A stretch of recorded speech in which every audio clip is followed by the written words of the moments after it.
It's time for Brewster Whitecaps baseball on the Whitecaps Radio Network.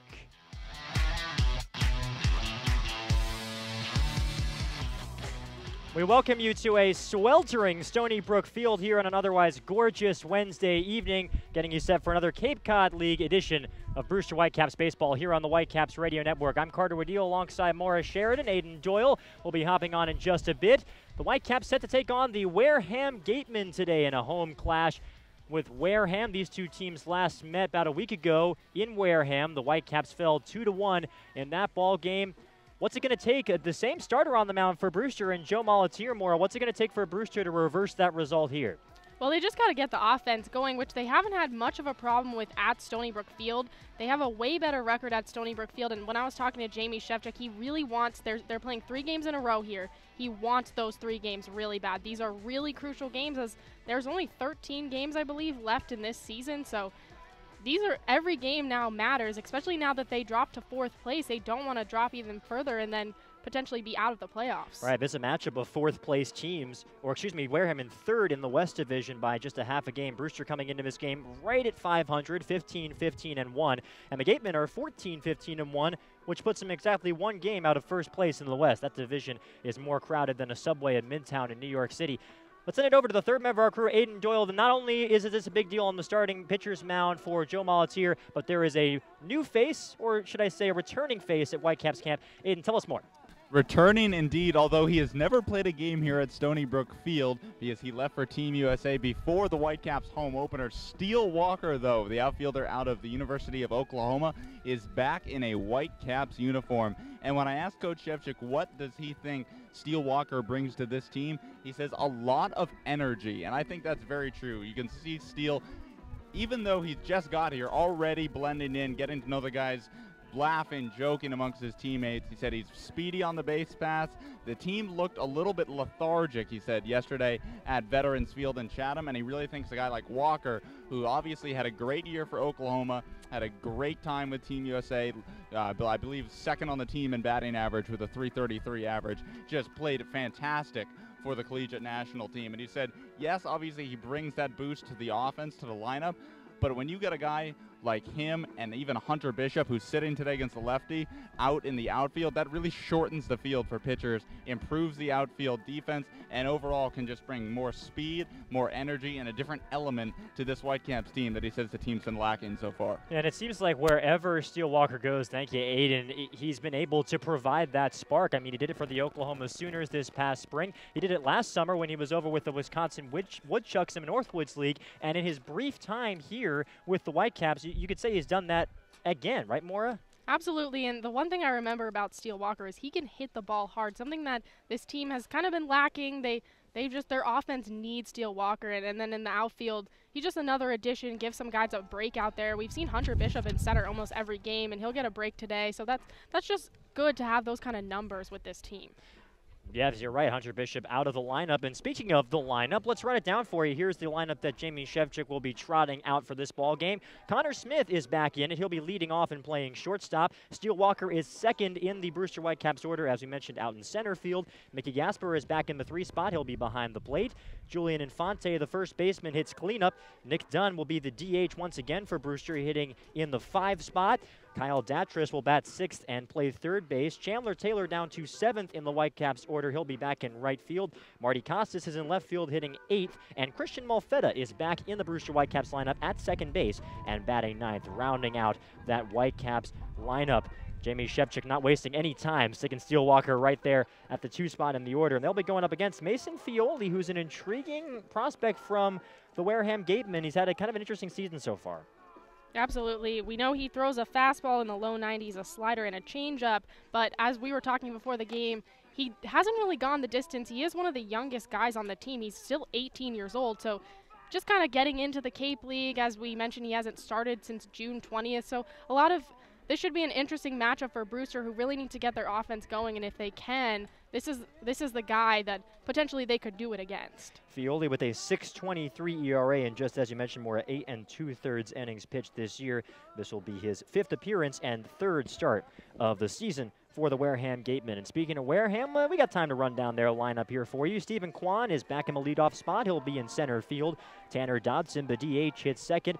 Kyle Castor, a shortstop, is the 3-hitter. Cleaning up is the catcher, Willie McIver. Tristan Pompey will hit fifth and be back in right field. John Topa, the left fielder, hits in the 6th spot. Jaron Duran, the second baseman, hits 7th. Blake Sable will play first and hit 8th. And the 9-hitter is Robbie Metz, the 3rd baseman for Wareham. What stands out in this lineup to you, Maura?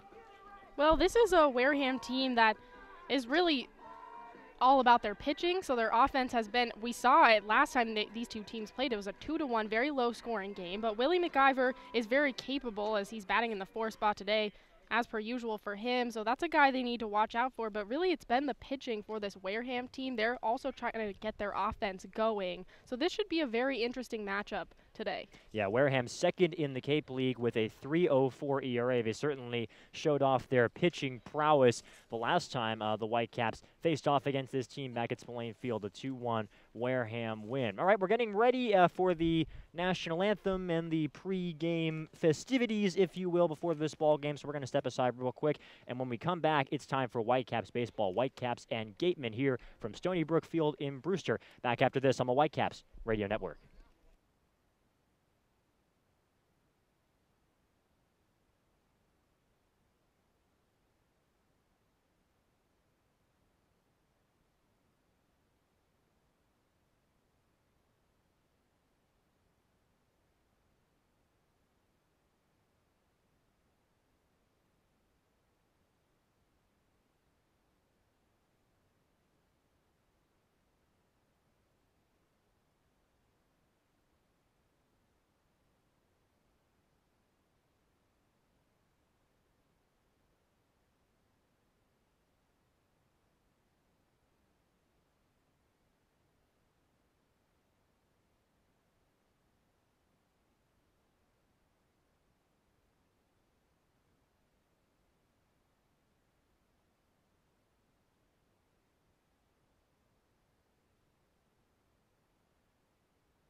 Now, back to Brewster Whitecaps baseball. Here are Carter Waddell and Maura Sheridan. Back here at Stony Brook Field, the national anthem has concluded. We're told first pitch is coming at 5:05 for this ball game. Our good friends at Fox Sports are here, and they've set that time down. Wareham and Brewster, Carter Waddell and Maura Sheridan here with you, and after the ceremonial first pitch is delivered, and a nice one in there for a strike from a representative from the Brewster Chamber of Commerce tonight.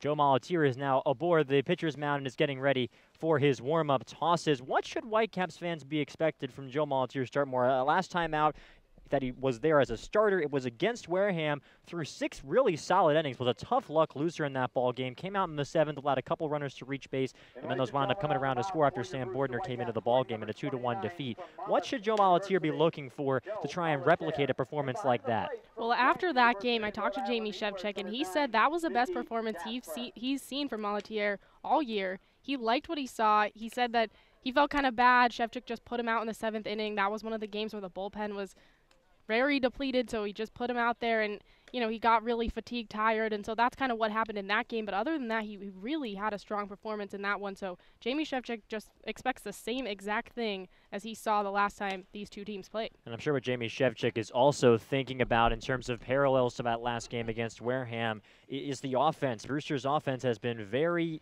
inconsistent so far. Only managed the 1 run and 10 hits the last time they played against Wareham, and last night against Chatham, they were able to get 3 runs across on 8 hits. They left another 7 runners on base in that 5-3 defeat. It really seems like that's what's grinding Coach Shevchik's gears here, Maura. Absolutely, and they're not just leaving runners on. They're leaving runners on in scoring position, which is just the hardest part. How many times have we seen Nick Dunn, Chandler Taylor be left at third base? And that's just a tough break for them. They need to find a way to get those guys to come home. All right, Molatier has been informed that he's got a couple more warm-up pitches left. We'll get you set on the Brewster Whitecaps defense for this ball game. In the outfield, Marty Costas is back in left. Steele Walker is in center. Chandler Taylor is in right field. Third to first in the infield for Brewster. Kyle Datras at third. Connor Smith at short. Christian Malfetta starting at second. Julian Infantes at first base. And Mickey Gasper is behind the plate doing the catching for Joe Molatier. And now Stephen Kwan, as his name announced, Molatier takes a couple of deep breaths behind the mound, getting ready to begin his start. He did get some action in that crazy 11-10 victory for Brewster over Harwich. That was back on Sunday. Pitched 2 innings in that game. Gave up 4 runs, but only one of them was an earned run. 3 hits in those 2 innings, no walks and a K. And Kwan is getting ready, chatting with home plate umpire Al Liberdoni, the umpiring crew for this ball game. Al Liberdoni behind home plate, Jeff Kinney at first base, and Will Bowers at third. And I mentioned the 5:05 start time. We just now have gotten the signal from Fox that we're ready to go. And Molatier will rub up his baseball. Stephen Kwan digging in from the left side. Kwan, an outfielder out of Oregon State University. He is a prototypical leadoff hitter, hitting .385 this year for the Wareham Gatemen. .443 on base percentage. No homers yet. 11 runs driven in at a leadoff spot primarily. And the first pitch of the ball game misses low below the knees to make the count 1-0.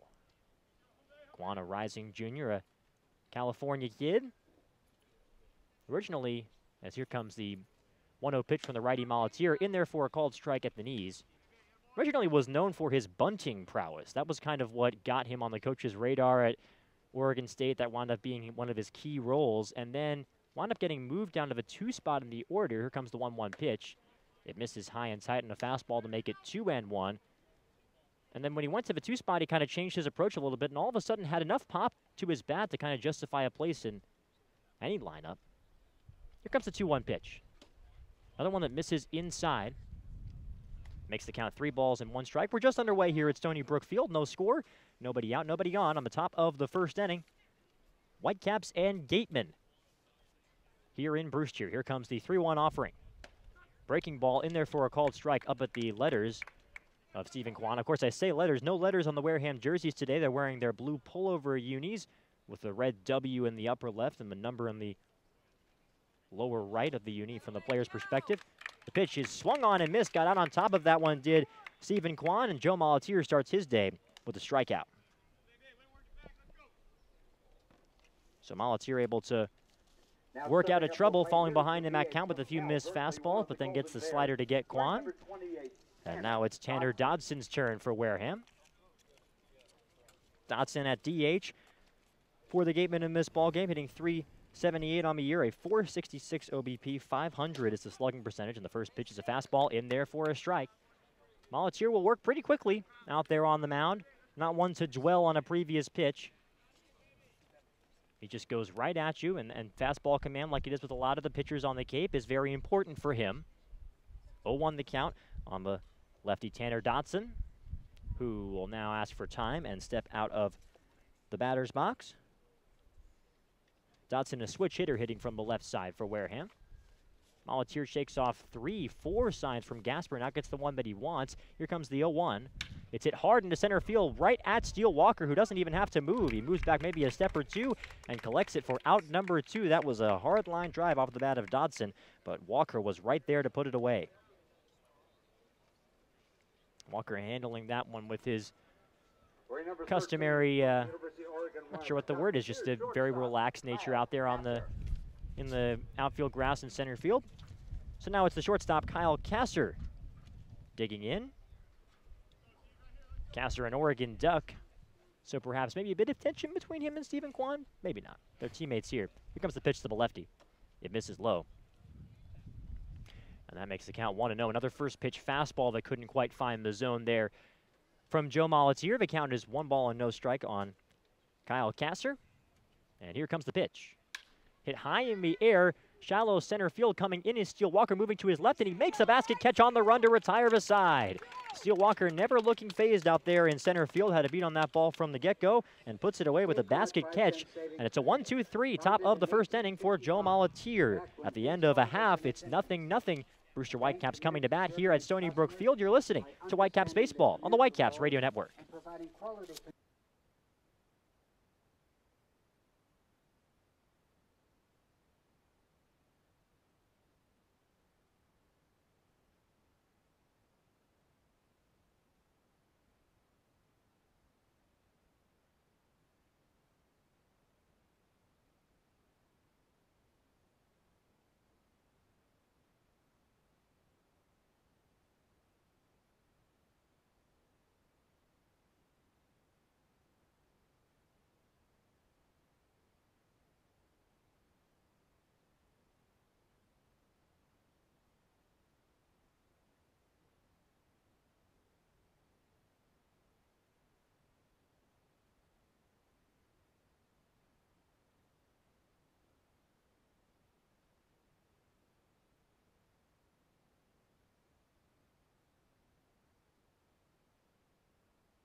Now, back to Brewster Whitecaps Baseball.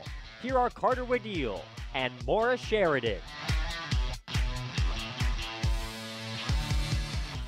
Welcome you back to Stony Brook Field, and Mason Fioli has just finished up his warm-up pitches. He'll be the starter for Wareham today. As we mentioned, the numbers on Fioli will run them down for you. 6.23 is the ERA. This is his 3rd start of the year. He's also made 2 appearances on top of that out of the bullpen. In total, he's thrown 8 2/3, given up 12 hits, 6 walks, and 6 Ks in those outings. And now it's the top of the Whitecaps order, as one would expect. We're in the bottom of the first inning. A perfect frame for Joe Molatier in the top half, so it's 0-0. And Connor Smith will lead things off for Brewster, in the pitch to the righty hitter is grooved in there for a strike on an opening fastball from Fioli. More, as you mentioned in the pregame, that fastball will be low 90s. He's got a slider and a change. Here comes the 0-1. In there for a strike on the inner half to make the count 0-2. That changeup is the best off-speed pitch that Mason Fioli's got in his arsenal. Was a fastball slider pitcher in high school and now is really more of a fastball change guy.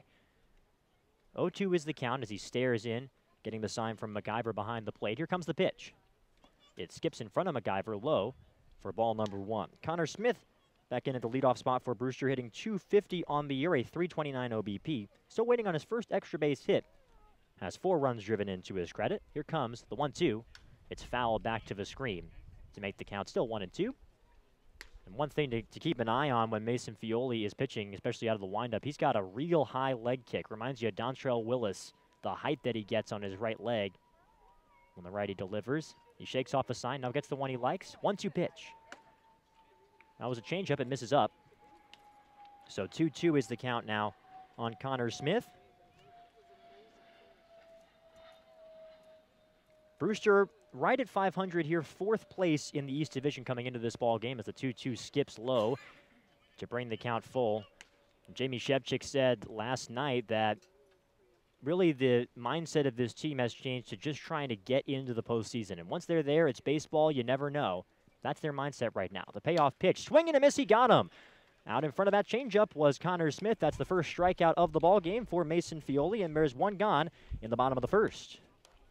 We'll get you set on the defense now for the Wareham Gatemen. In the outfield, it's John Topa, Stephen Kwan, and Tristan Pompey left to right. In the infield, third to first, it's Robbie Metz, Kyle Kasser, Jaron Duran, and Sable is the first baseman, and Willie McIver will be doing the catching for the Wareham Gatemen. And now here comes Steele Walker, the triumphant return in terms of hitting anyway. Walker hitting from the left side. The star lefty out of the University of Oklahoma, as you mentioned in the pregame, Maura had a few games for the Whitecaps early in the season, but it took a while for the home opener here at Stony Brook Field, and he was gone with Team USA by the time that rolled around. Here comes the first pitch to him. It's inside, had to dive out of the way of that pitch on a fastball. 1-0 is the count on Steele Walker. Walker, the rising junior, originally from Prosper, Texas. Had a terrific year for the Sooners this spring. The pitch, off speed, misses down and away to make the count 2-0 on Steele, a first-team All-Big 12 product. And it seems like another one of those additions that Jamie Shevchik is not only counting on for some consistency on the field, but off it. Here comes the 2-0. Swing and a miss on a pitch that was low. May have just gotten a piece of that as it skipped between the legs of Willie McIver and off the feet of home plate ump Al Liberdoni. So 2-1 is the count on Steele Walker. Staring in and nodding yes. Here comes the pitch from Fioli. It's into the ground right side. It's passed. It's off the glove of the diving first baseman Sable and trickles into right field. We'll see how they score that. It was a tough play for Sable. Had to dive to his left down the right field line. And Walker is aboard in his first at-bat since returning to the Whitecaps. Well, that's exactly what Jamie Shevchik was expecting from him. I know it wasn't, what he's known for. He's usually known for roping ones to the outfield, but still a hit, and that's just going to get the offense going with Mickey Gasper and Julian Infante due up. They do score that, a hit. So Steele Walker is now 3 for 11 in a Whitecaps uniform this year. And here comes Mickey Gasper, switch hitter hitting from the right side against the lefty Mason Fioli. And the pitch is hit high in the air, left side of the infield. Moving over is the third baseman Metz, and he makes the grab. Just a little looper off the bat of Mickey Gasper. Sounded like he got jammed. That's out number 2 in the bottom of the first. No score here at Stony Brook Field.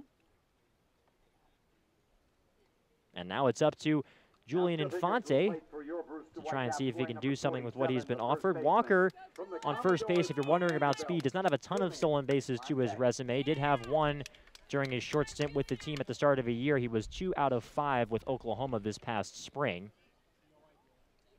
Infante, as usual, taking his time as he gets up to the plate, adjusts the batting gloves, kicks the dirt out of those golden Vanderbilt cleats, and now settles in. He's a right-handed hitter. And now Fioli will hold the set, and here's the pitch. Fastball in there for a strike on the inside corner. Well located there from Mason Fioli. Command is important for him. Fioli has struggled to go deep into games so far this season. The longest he's gone is 3 innings pitched. And as I say that, it looks like there's some action already in the Wareham bullpen. A righty is warming up out there. Here comes the 0-1 pitch to Infante. It misses down and in to make the count 1 ball and 1 strike on the Vandy product. Looks like that's Franklin German out there warming up for Wareham. 1-1 is the count on Infante, who calls for time, and now will dig back in. Walker's aboard first base. There's 2 men out here in the bottom of the first, and they're going to check up on Steele Walker. He gets back in time. So still 1-1 the count on Infante. So far this year, Julian Infante is hitting .275, a .370 OBP. Still waiting for his first homer this year for the Whitecaps. Has 8 runs driven in, though. Has had a few clutch hits. Here comes the 1-1. Swing and a miss on a fastball that was up. The count is 1-2. Infante fooled there, just chased after that one. And is behind him account here with 2 men out. We're in a scoreless game, bottom of the first inning here at Stony Brook Field. The weather is picture perfect if you want to take a photograph, but it is a tad hot here at first pitch, 84 degrees, and the humidity is 77%, so it really feels like it's the mid-90s here. Here comes the 1-2 pitch. In there, called. Strike 3, inner half at the knees to Infante. And Mason Fioli has a couple of Ks to start his game out. The Whitecaps get no runs in the bottom of the first inning. They get 1 hit, and they leave 1 runner on. At the end of 1 full inning of play at Stony Brook Field, we're scoreless. You're listening to Brewster Whitecaps Baseball on the Whitecaps Radio Network.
Now, back to Brewster Whitecaps Baseball. Here are Carter Wadil and Maura Sheridan.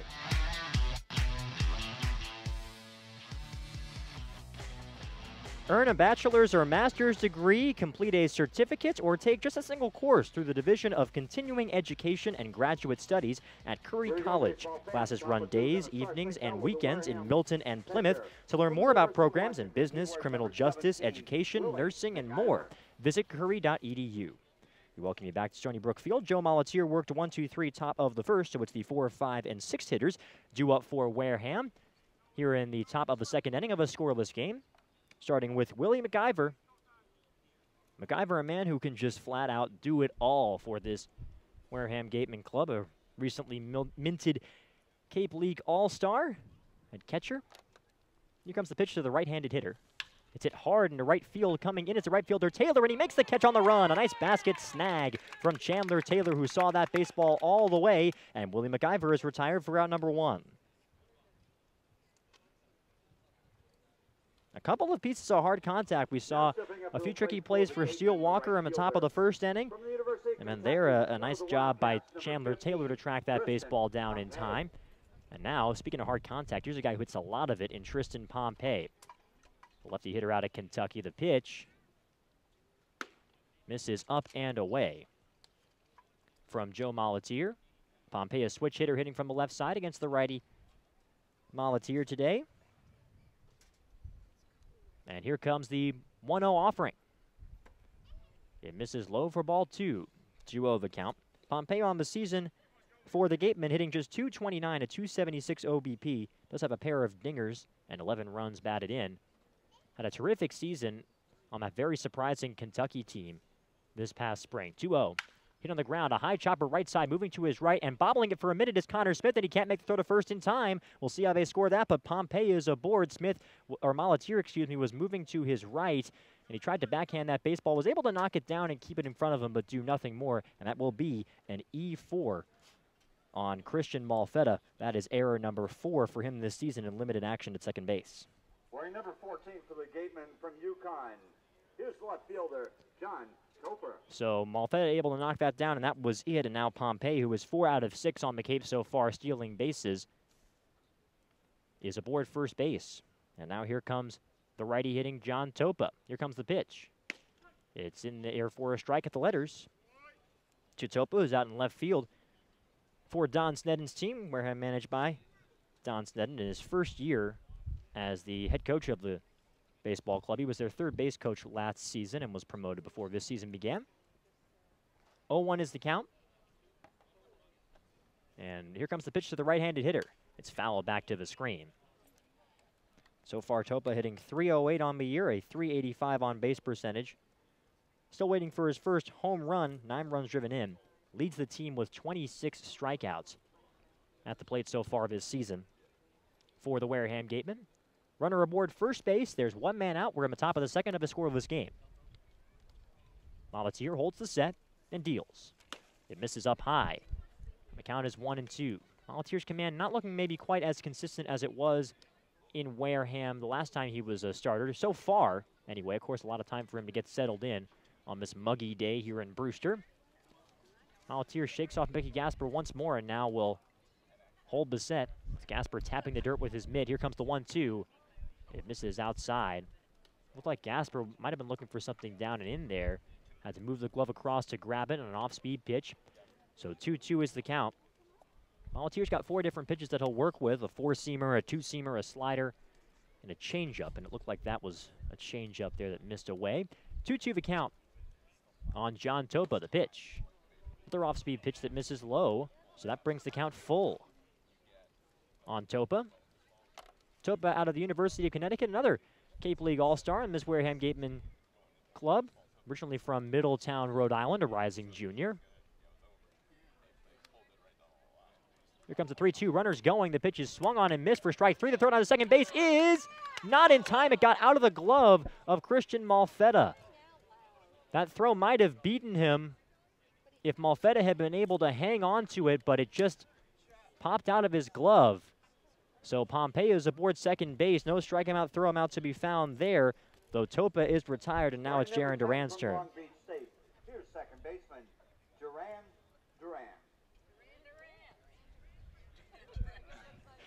As Jaron Duran announced here as, well, let's just say he calls himself JD when he meets new folks because his first name is difficult for some folks to pronounce. Pompey is aboard second base on what has been scored a stolen base, his 5th of the year, and the pitch to Duran is in there for a called strike at the knees. Duran is a lefty hitter out of Long Beach State. He's a dirtbag. Runner aboard second base with 2 men out. We're in the top of inning number 2. 0-0 here at Stony Brook Field. Volunteer comes set, checks the runner at second. And here comes the 0-1. It's it high in the air, foul behind the plate. To make the count 0-2. The wind is drifting out to center field. I remember the first few games that we had here at Stony Brook Field, there were a lot of gusts out to center and left center. Here it's much more mild, a breeze every once in a while. And what happens is going out, but no real jet stream for these baseballs to find themselves flying into. Here comes the 0-2. It's a high chopper right side. Malfetta will field it and throw to first base in time for the out, and that retires the side. Malfetta had to hop up a little bit to field that one, a very high chopper toward the right side of the infield, but he does throw out Jaron Duran for out number 3 in the second inning. So for Wareham in the top of the second, no runs, no hits, 1 error, and they leave 1 runner on. At the end of an inning and a half, it's scoreless here at Stony Brook Field. Whitecaps and Gatemen knotted at nothing. Come on back, you're listening to Whitecaps Baseball on the Whitecaps Radio Network.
Now, back to Brewster Whitecaps baseball.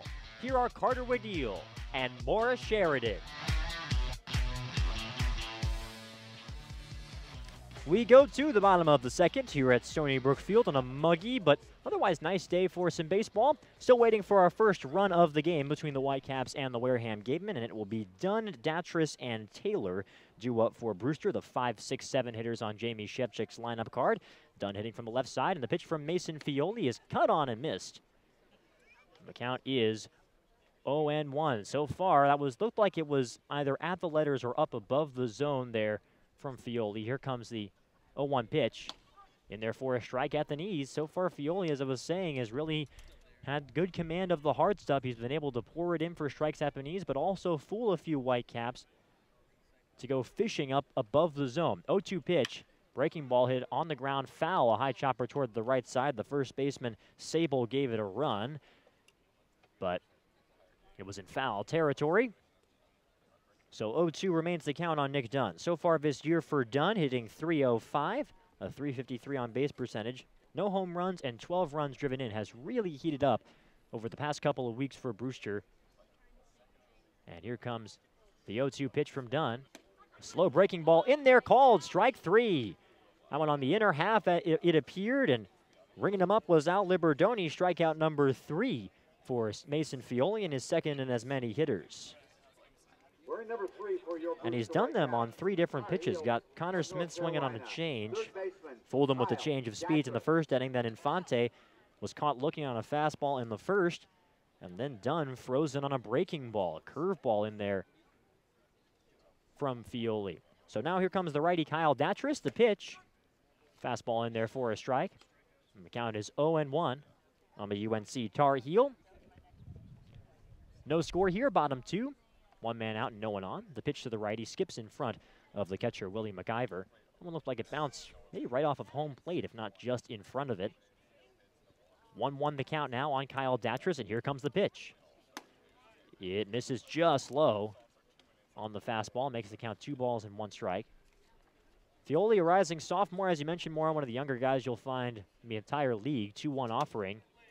Just misses inside on that slider, which looks more like a slurvy pitch, seeing it in person here for the first time. 3-1 is the count. Fioli, a local kid, originally from Coventry, Rhode Island. The 3-1 pitch in there, called strike 2. Inside corner at the knees. So the count full on Kyle Datris, and Fioli is really working quickly on the mound right now. Reminds you of Connor Higgins, the former Brewster starter, who's just mile a minute. 3-2 offering, hit on the ground sharply left side. Fielding it as the third baseman, Metz, and he throws to first base in time for the out. Metz moving to his left to glove that one. Just picked that one up, it looked like, with the outer webbing of the baseball glove right off of the dirt. A nice play from Robbie Metz. So there are 2 gone here with nobody on in the bottom of the second inning. And now here comes Chandler Taylor. Taylor has been the 2-hitter for the past several outings for Brewster, but is now hitting 7th in this ball game. Coming off a game where he was 1 for 4 with a pair of strikeouts in Chatham. Hitting from the left side, here comes the pitch to the Alabama product. It's a breaking ball that was left up. And the count 1 ball and no strikes on Taylor. Taylor hitting .235, a .395 OBP, 500 slugging. The pitch hit high in the air into shallow right field. Coming in is the right fielder Pompey, and he will call off the second baseman Duran and make the grab for out number 3. Taylor just got jammed underneath that one and sent that one a mile high into shallow right field, and Pompey came in to collect it. So it's a 1-2-3 bottom of the second for the Brewster Whitecaps. This game is zipping right along. We're scoreless at the end of 2. You're listening to Brewster Whitecaps Baseball on the Whitecaps Radio Network.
Now, back to Brewster Whitecaps baseball. Here are Carter Wadil and Maura Sheridan.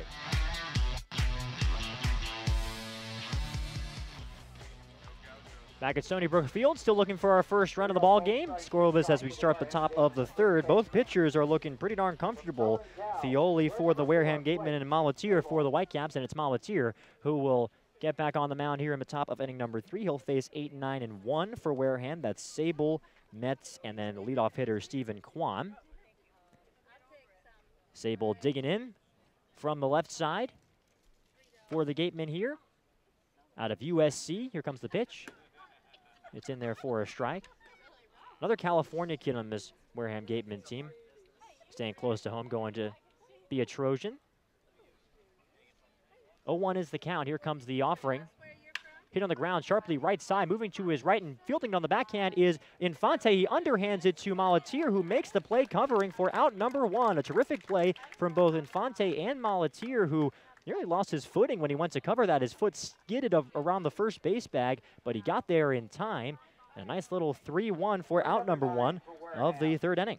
Yeah, you rarely see a pitcher getting down in the dirt like that, but Molatier had to kind of fix his pants because they're all dirty now. That's funny. You just rarely see that, but doing what he has to do to get out there. I'm sure Jamie Shevchik is happy there wasn't any serious injury on that play. It looked like he had a pretty ugly slip trying to cover there, but was able to get it done. Now here's the 9-hitter Robbie Metz. The pitch is hit high in the air to center field. Moving back is Steele Walker. He's heading back toward the warning track, and he makes the catch for out number 2. Another piece of hard contact here against Joe Molatier, but it's collected out there by Steele Walker after taking a few steps back, and that is out number 2 of the third inning. Yeah, that's the third hard hit today we've seen to Steele Walker himself. So first game back, first game in center field, and they're sure making him work for it, the Wareham Gatemen. And now we're back to the top of this Wareham order. This game is really moving. Here's the pitch to the lefty, Stephen Kwan. He takes a pitch in there for a called strike on the inside corner to the man batting from the left side out of Oregon State. Here comes the 0-1 offering from Molatier. In there for a called strike 2. We're in the top of the third inning here in Brewster. No score yet. So far, only 2 base runners in this ball game total. We saw Pompey reach on an error in the second, and before that, Steele Walker had a single in the first. The pitch is a number in front of, nope, it's going to be called a foul ball. They're going to say that went off of the foot of Stephen Kwan. That one hopped right over to Molatier, and he was ready to make a play on it, but it was waved dead by Al Liberdoni behind the dish, so the count is 0-2 on Kwan.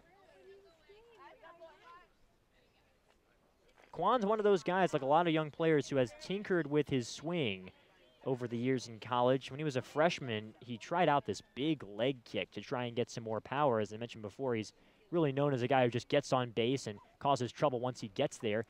Here comes the 0-2 pitch. It's a high chopper right side over to Malfetta. He fields it another hop and throws across the first base. It's a low throw, but Infante fields it for out number 3. So it's another 1-2-3 inning for Joe Molatier in the top of the third. At the end of 2.5, we're still scoreless at Stony Brook Field. You're listening to Brewster Whitecaps Baseball on the Whitecaps Radio Network.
for the third inning. Going to start things out with a Maryland. Welcome back to Stony Brook Field, where it's going to be 8, 9, and 1 due up, just like the Wareham Gatemen had. We're in the bottom of the third inning. Marty Costas taking some practice swings for Brewster as he gets set to bat for the first time today. As Carter mentioned, as I'm joined by Aiden Doyle right now, doing color, as Carter's getting some experience working with Fox for this half inning. We wish him the best of luck. Fioli still on the mound today. He's been fantastic so far. It's the bottom of the third inning and has allowed just one hit. That one up the first base line to Steele Walker, and so the first pitch is way upstairs to Marty Costas. Yeah, welcome back, Steele Walker. Working a good at-bat, then rips one right down the right field line. And as you said that, Marty Costas, a hard hit ball to right field. Pompey able to make the grab of that one just a couple of feet from going out as he roped one. But that's going to be out number 1. Marty Costas goes down, and here comes Christian Molfetta. It was a little bit of bad luck there for Marty Costas. Really got a good piece of that one. Shot it out to right field. Again, didn't try and do too much with it. Pitch was on the outside part of the plate. Shot at the right field, just right at Tristan Pompey. Christian Molfetta getting all set up in the batter's box for Brewster. Here comes the pitch from Fioli. This one misses for ball 1. Counts 1-0. We're scoreless here in Brewster. It's been really a pitcher's duel between Fioli and Malatier. Here comes the 1-0. This one popped high into the air. It's Pompey again, moving into shallow right field, and he'll make the grab, and that's 2 up, 2 down again for Brewster. And that's kind of been Fioli's MO so far this game, just working quickly, commanding the ball down in the zone. That's a very tough pitch to hit if for a Whitecaps hitter. That fastball, which he throws in the low 90s pretty much. I mean, he's not going to blow you away or anything, but from the left side, locating it well down at the knees, it's a tough pitch to drive. And Connor Smith will enter the batter's box for the second time today, as the first pitch is just below the knees for ball 1. Fioli getting behind in counts, but still able to get back in. He has 3 strikeouts today as Connor Smith fouls one to the backstop behind him, moves the count to 1-1. Smith was a strikeout victim, the first batter we saw today, and swung and missed at a changeup from Fioli. Here comes the 1-1. That one hit hard into center field. Quan moving into shallow, and he'll make the grab, and that's, again, 3 up, 3 down for Fioli to end this bottom of the third. Still no score, as Brewster doesn't bring any run home, and they don't get a hit or leave anybody on. We're through 3 innings. Stick with us, you're listening to Whitecaps Radio Network.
Two, 3, 4 due up for the Wareham Gatemen, as I'm joined right now by Tony Losi, the pitcher last night for Brewster. allowed just 2 earned runs, and as I talked to Jamie Shevchik after the game, very pleased in how Tony played. So thank you so much for being with me today, Tony. As I mentioned, Carter doing a half an inning with Fox Sports as we speak. No problem. It's always a pleasure being on here. Joe Malatier still on the mound for Brewster. Here comes the pitch. First one in for a strike. Moves the count to 0-1 to Tanner Dotson. Dotson recently named a Cape League All-Star for this Wareham Gatemen squad.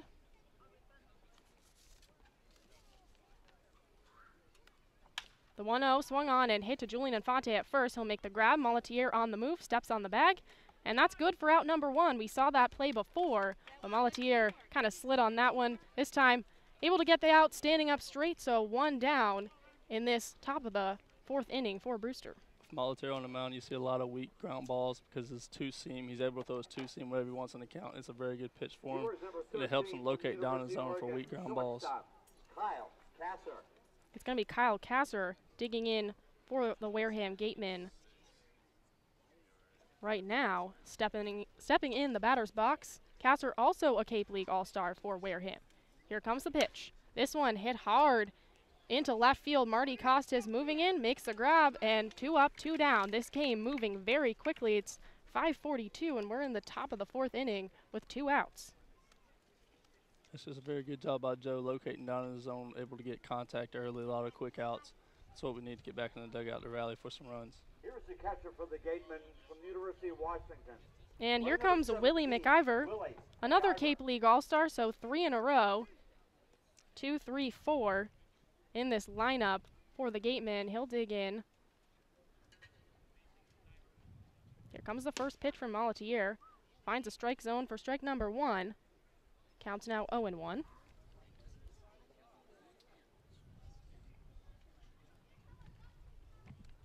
The 0-1 is just outside.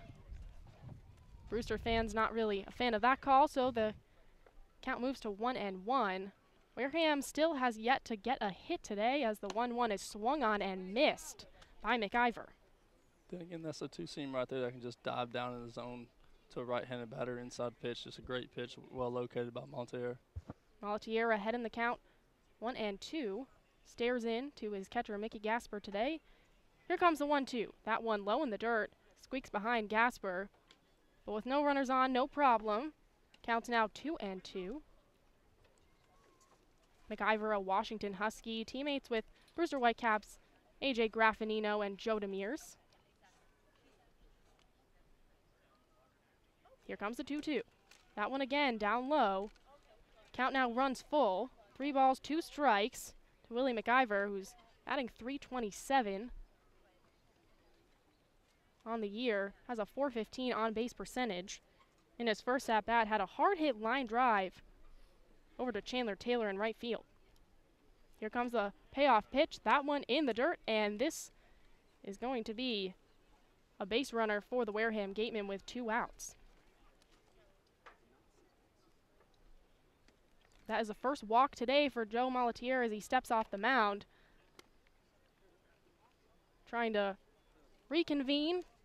As I mentioned, there is 2 outs. We're in the top of the 4th inning, and there is no score here in Brewster between the Wareham Gatemen and the Brewster Whitecaps. Tristan Pompey now digging in.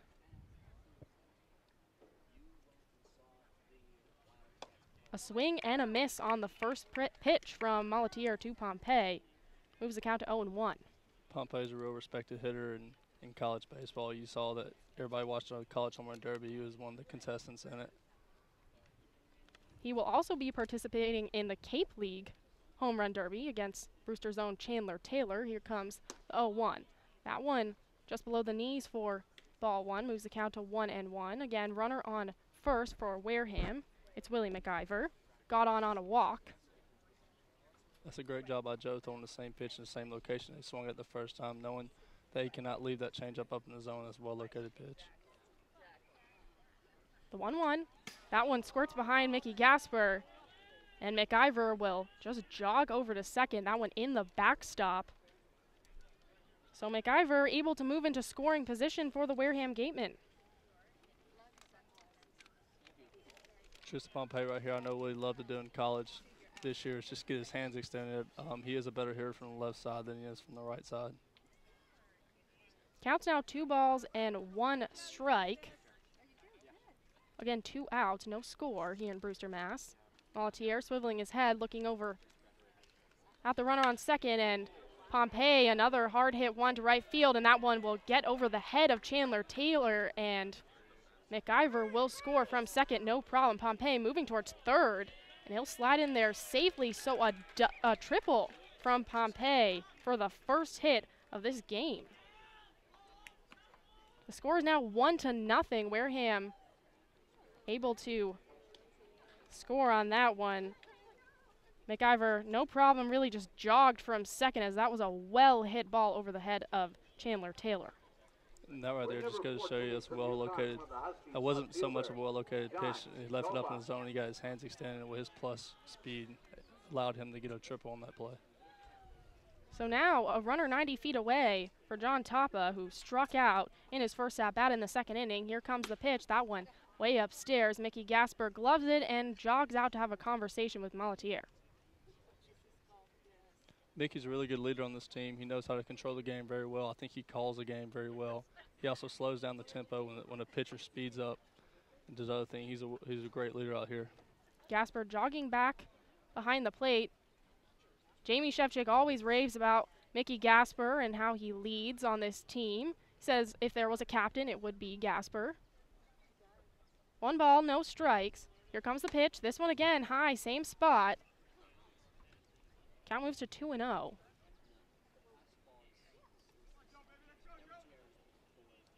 Malatier walked Willie McIver for the first base runner besides an error.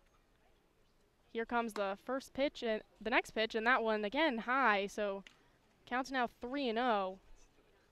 Tapa going ahead in the count.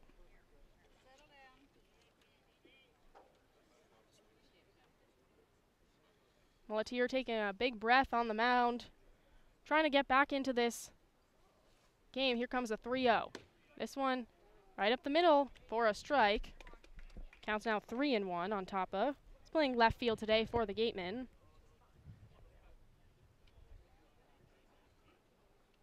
As I mentioned, he was a strikeout victim earlier today. As the 3-1 misses up high, and that puts runners on the corners for Wareham with 2 outs. And then Austin Straub's going to walk out to Malatier and have a quick conversation, as Gasper's also going to join them. Now, I know you're not Austin Straub, but what would you say to Malatier right now, Tony? I'll just tell him, just relax. We got 2 outs. We got runners on the corners. Easiest play up the middle. Whichever bag they would like to go to, just relax and just throw something down the middle. His 2-seam works really well when he locates it down in the zone. He gets a lot of weak ground balls, like I mentioned earlier. And just pretty much all he's doing right now is just telling him, relax. You're still controlling this game right here. It's 1-0. We still have a chance to win it. And Straub will walk back, and so will Mickey Gasper. Malatier walks off the mound again, trying to collect himself as he's going to face Jaron Duran, second baseman. They call him JD because his name is just apparently very confusing for people to say, so everybody just calls him JD. Keeps it simple. And as you were talking about, he did ground out in his first at-bat, a 4-3 ground out to Christian Molfetta. It was a chopper. Molfetta had to jump for that. Here comes the first pitch. That one above the letters for ball 1. Duran playing second base today for the Gatemen. This is a count that would most likely try to run on. There's been a lot of attempts on Mickey Gasper this year. As the next pitch misses. So again, Joe Malatier getting behind in the count, 2-0 to Duran. Duran batting .250 this year out of Long Beach State. Came a long way to play in the Cape League. A rising senior. Malatier with the 2-0. This one below the knees, so the count now 3-0 as runners on the corners, trying to avoid a bases loaded situation with 2 outs here is the Brewster Whitecaps. But the count's now 3-0. As a pitcher, you can always find positive that he missed 2 high right there, and the guy he walked before was 4 straight high. He threw in low in his zone. Here comes a 3-0. That one misses, and now the bases are truly loaded for the Wareham Gatemen. And Blake Sable coming up to bat for the Gatemen in a key situation and a key out for Brewster. Wearing number 4 from USC. Wareham just trying to extend their lead. They're up 1-0 right now, excuse me. We're in the top of the 4th inning. First pitch misses on the corner, so counts now 1-0 to Sable. Sable out of USC. Struggling a little bit in the Cape League so far, batting just 169. As Mickey Gasper on that next pitch will throw to Kyle Datris. Looks like Pompey was just a little bit off the bag, but that throw was pretty off. Datris had to really leap to make that. Could have been a disastrous situation. So the count's now 1-1 on Sable. Here comes the pitch. That one hit to Christian Molfetta at second. He's on the move, makes a throw to Infante, and that will do it for this inning. So Joe Molatier gets out of a bases loaded situation. The score is Gatemen 1, Brewster nothing. We're through 3.5 innings. Stick with us. You're listening to Brewster Whitecaps Baseball on the Whitecaps Radio Network. July 22nd. Game time is 6 p.m., but the gates open at 2. One highlight will be the home run hitting contest. There will also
Welcome back to Stony Brook Field. It's going to be 2, 3, and 4 due up for Brewster. They're down 1-0 in the bottom of the 4th inning. Trying to come back in this game. It's been a pitcher's duel so far. Just one hit for either team. Mason Fioli still on the mound for the Gatemen as Steele Walker digs in.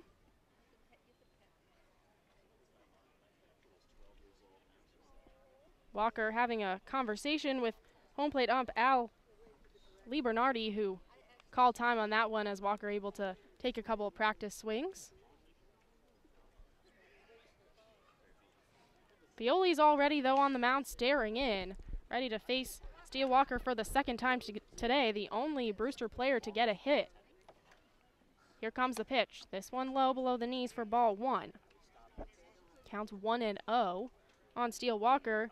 As we've talked about, he's returning to Brewster after a stint with Team USA. He'll foul, check swing foul this one towards Mickey Gasper in the on-deck circle.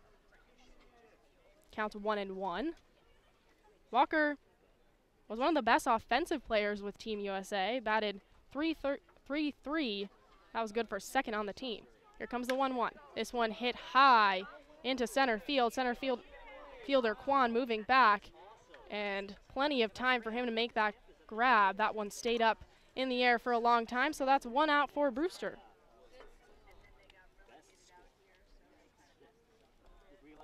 Mickey Gasper now up to bat for the Whitecaps. From Merrimack, New Hampshire, and Rhode Island's Bryant University, Mickey Gasper.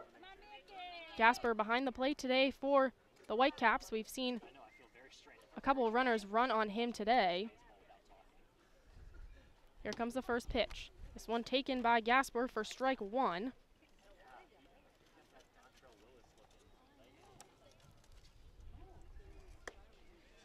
Next pitch, he'll have to appeal to see if he went, and they'll say that he did. Mickey Gasper with a check swing there. Count moves to 0-2. That's definitely not one of the best scenes calls we've seen here in the Cape. Here comes 0-2. This one bounces before it crosses home plate. Counts now 1 ball, 2 strikes to Gasper. In the first inning, Mickey Gasper had an infield pop-up to Metz over at third. Counts 1-2, and next pitch is barely tipped foul into the backstop. Gasper stays alive in this one. 1 ball, 2 strikes. To number 9 for the Whitecaps. No runners on for Brewster. They're down 1-0. Here comes the pitch. This one upstairs evens the count at 2.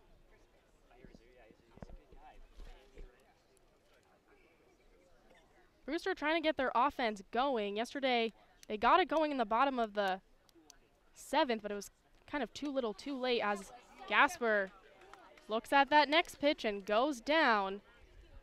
Little freeze up there for Mickey Gasper, and that's going to be strikeout number 4 for Fioli today. Yours number 47 is our first baseman from the Commodores. So with nobody on and 2 outs, Julian Infante enters the batter's box for Brewster. Infante struck out looking on a fastball in the first inning. First pitch from Fioli hits the dirt before it crosses the plate for ball 1. Counts 1-0.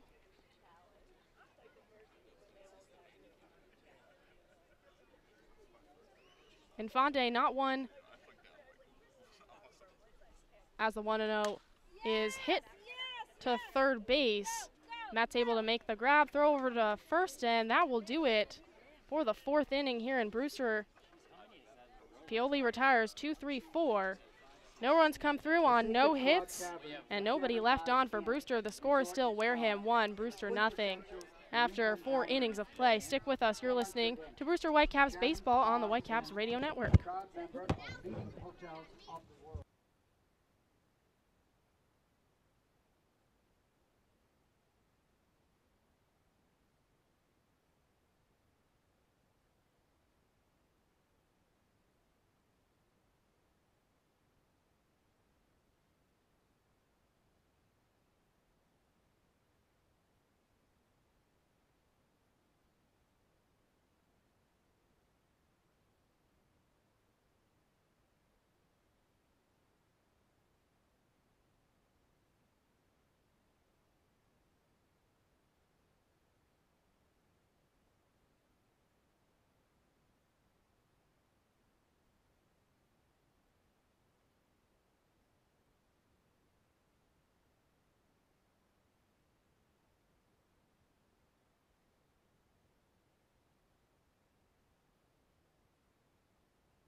Now, back to Brewster Whitecaps Baseball.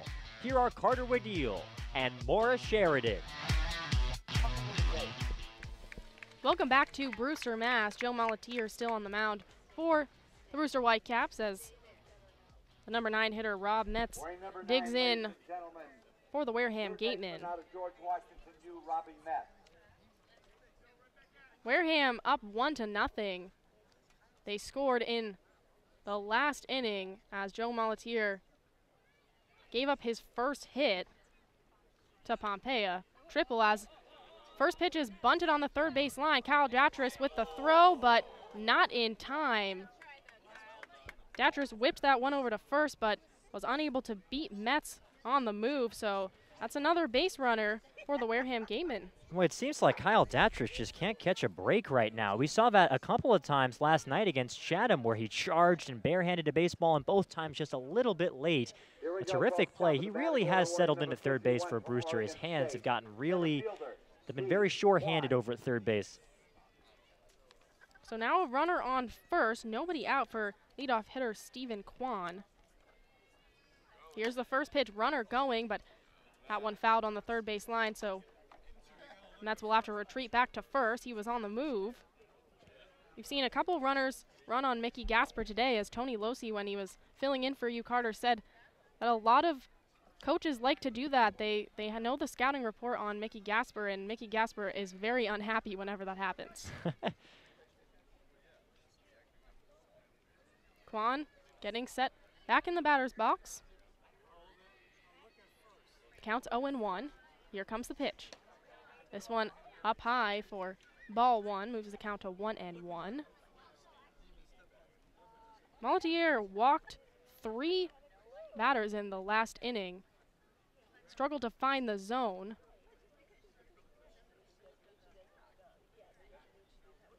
But was able to get out of a bases loaded situation, as this next pitch is a hard hit foul ball on the first base line over to the fans sitting on that side.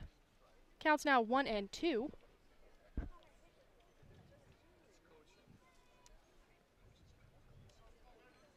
Molatier ready on the pitcher's mound as he glances over at first. Here comes the 1-2. This one misses. Count now moves to 2-2.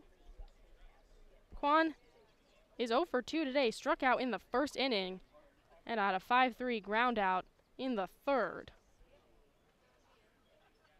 Looking to register his first hit today. Molatier again gives a look at first, and now staring in, here comes the 2-2. This one misses, and just as we expected, runner able to steal second. Metz into second as he'll slide head first, but no throw from Mickey Gasper on that one. So now a runner in scoring position for the Wareham Gatemen. Third stolen base of the year for Robbie Metz, and right now for Joe Molatier, it just seems like that fastball, it's getting left up on a lot of areas. He's having trouble with that delivery. Here comes the payoff pitch. This one hit to Christian Molfetta at second, and it will bounce off his chest. Runner moving to third and crossing home plate is Metz. He'll come home on that E4, the second one we've seen today from Christian Molfetta. Yeah, and he had a rough play on that, trying to get the throw from behind the plate on that stolen base attempt earlier in this game as well. Wasn't ruled an error, but Molfetta, he's had a rough go of it defensively so far this year, and he's back at second for the first time in a while today. And again, just can't quite field it. It was a tricky hop, but as you said, Moore, just off his chest and bounded into right field. So the score is now Wareham 2, Brewster nothing. As I mentioned, Metz able to come home on that E4. Dotson takes the first pitch, and the runner, Kwan, moves to second on that one. The second stolen base we've seen in this inning alone.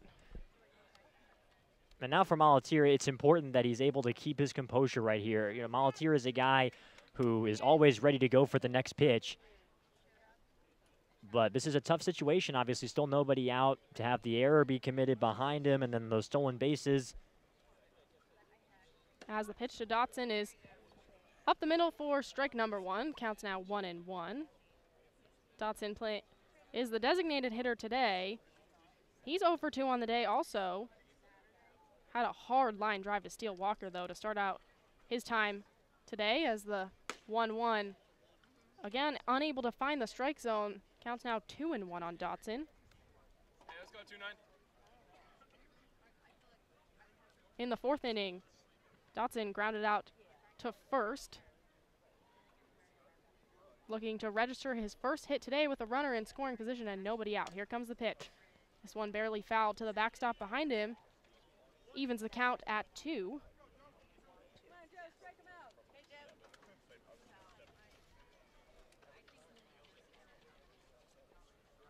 Molatier staring in for Brewster, trying to avoid another run to come in. One's already come in this inning, as that one is going to get through right over second base. That's going to be a base hit, and the runner is coming in to score. Scores now 3-0. And Dodson able to slide into second base on the throw after the Ribby single. This has been a tough ending for Joe Molatier and the Whitecaps defense. That was a nice piece of hitting, though, from Dodson to get his 13th Ribby of the year. Mickey Gasper made that throw over to second to try to get Dodson, who was kind of hesitant about going to second, but Molfetta unable to get his foot on the bag in time. So again, a runner in scoring position for Wareham with no outs.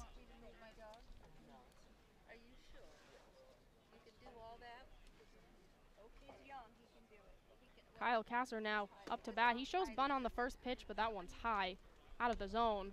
So the count's now 1-0 on Kasser. Kasser, another one who had a hard fly ball, or line drive, to steal Walker in center in the first inning. Has the 1-0. Again, unable to find the zone. Counts now 2-0 on Kyle Kasser. Kasser also had a pop fly in the fourth inning, as Jamie Shevchik is walking over to the mound to talk to Joe Molatier.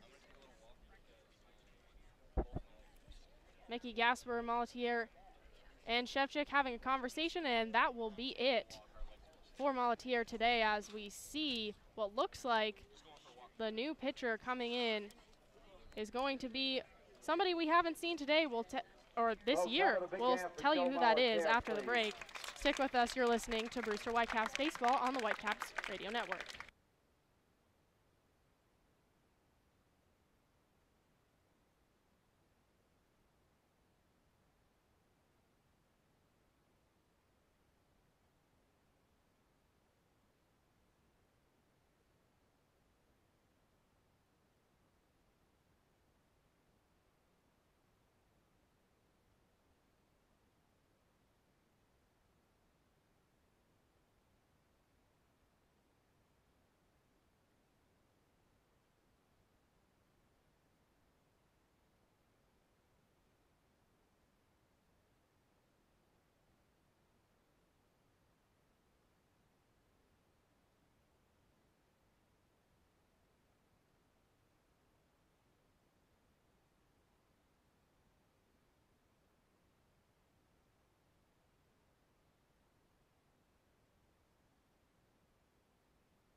So just as I said, this is going to be a new pitcher for the Brewster Whitecaps ever. It's Drew Revenant on the mound for Brewster, taking his first practice pitches at Stony Brook Field. He just joined the team 2 days ago, and now he's coming out of the bullpen, replacing Joe Malatier for Brewster. He played at a junior college in California and now is going to start his career at St. Louis this year. A right-handed pitcher as he's getting set up on the mound, and he'll have to face Kyle Kasser with the count already 2-0 as Joe Malatier was pulled out by Jamie Shevchik in the middle of a count. Runner on second as the first pitch misses, and the count now moves to 3-0.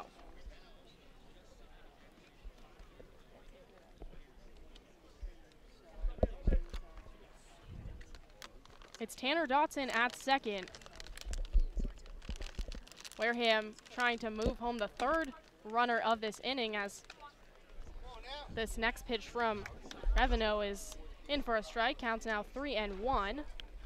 There's no out, so Revenue coming in a very tough situation. No outs, runner on second. And as I mentioned, he came in the middle of a count. Here comes the pitch. That one misses, and that will be a walk, but that will register to Joe Malatier, that walk. That is right. So now runners at first and second for Wareham, and it's going to be Willie McIver coming in for the Gatemen, a guy that they've depended on a lot for offense this year. He is a Cape League All-Star, and he's batting .327 on the Cape this year, .415 on base percentage.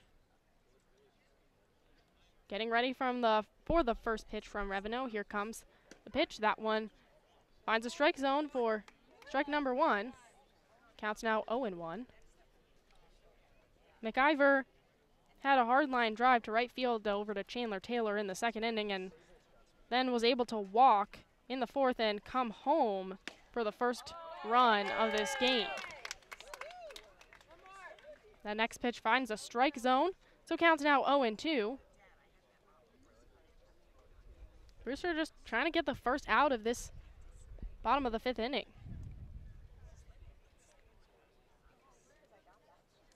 Revenue glancing over at second. Here comes 0-2. That one high, way upstairs, so the count's now 1-2. Revenue showing some life on that fastball early on here. Mora has had trouble kind of reining it in at times. But if he can locate that pitch, it can really be something. 1 ball, 2 strikes. Drew Revenue facing just his second batter in a Brewster Whitecaps uniform as this one is hit to Connor Smith at short. Over to Molfetta, and the double play fails as Molfetta throws it over to Infante but does not beat the runner, Willie McIver. So McIver able to get in to first base, but 90 feet away from the plate is Tanner Dotson over at third. And McIver is not an easy guy to double up. Such a terrific all-around player for Wareham, hustling down the line. Just barely got in ahead of that throw from Christian Molfetta. But there is now 1 out for the Whitecaps, but runners on the corners for Pompey, who had a triple, an RBI triple in this game, and he'll hit one hard. That one will just tail foul over on the third base line. That was a hard hit ball. You heard it when it left his bat.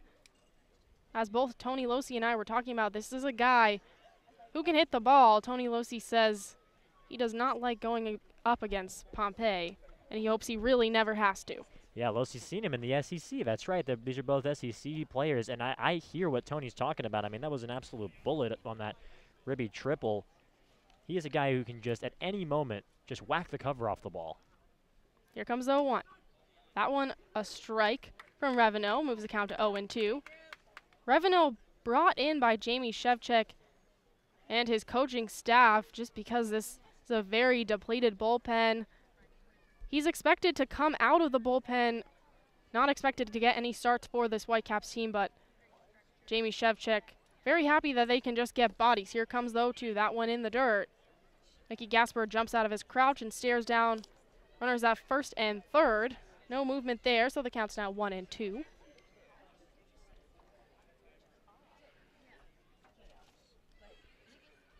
We're in the top of the 5th inning. The score is Wareham 3, Brewster nothing. 2 runs have come home in this inning alone for Wareham as runners moving to second. And the throw by Mickey Gasper, not in time, and Dotson will try to steal home, and he will. A little fake out play as they distracted Brewster with the runner moving to second, and Dotson able to come in and dive safely home. So now it's Wareham 4, Brewster nothing on that play. And Tanner Dotson, I mean, they executed that play to perfection. Obviously, there was a lot of yells and moans from the crowd behind us. They didn't like the call at home plate, but either way, that's a misdirection play. I think that's the 3rd time that it's been run successfully against the Whitecaps so far this season.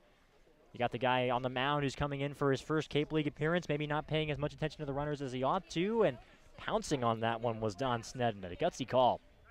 So now just a runner at second for the Gatemen.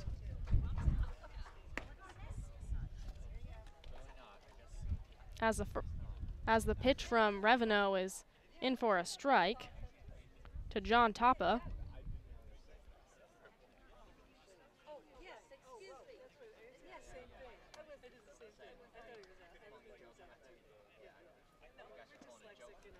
The 0-1 in the dirt moves the count to 1-1, and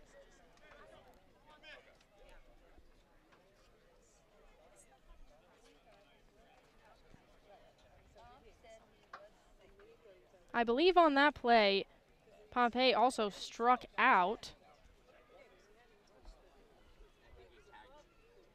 as there's now 2 outs as Tapa fouls this one behind him into the netting. So that was a strike thrown from Reveno, the first strikeout that he has in the Cape League so far, but still a runner is able to come home on that fake out play. 1 ball, 2 strikes to John Tapa, the left fielder today. Struck out in the 2nd, and in the 4th was able to get on base with a walk. Here comes the 1-2. This one high, and runner moving to 3rd as Tony Losi predicted. Wareham trying to run on this Brewster team. That's 5 stolen bases this inning for Wareham, counting the 2 that happened on that same play earlier, the steal of second and the steal of home, which did come on a strikeout. The count's now 2-2.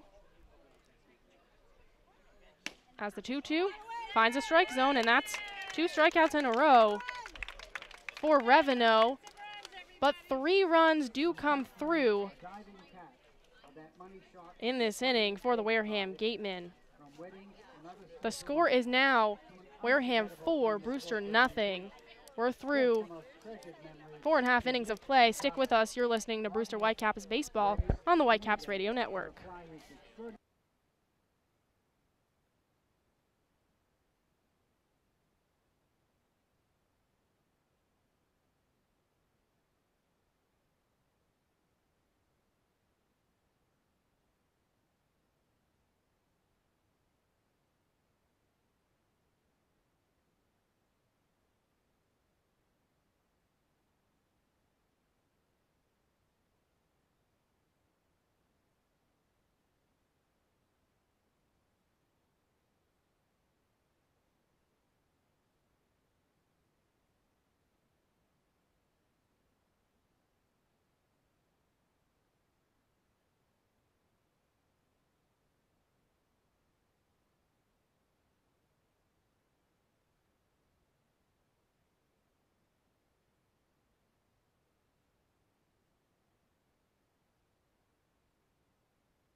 Now, back to Brewster Whitecaps Baseball.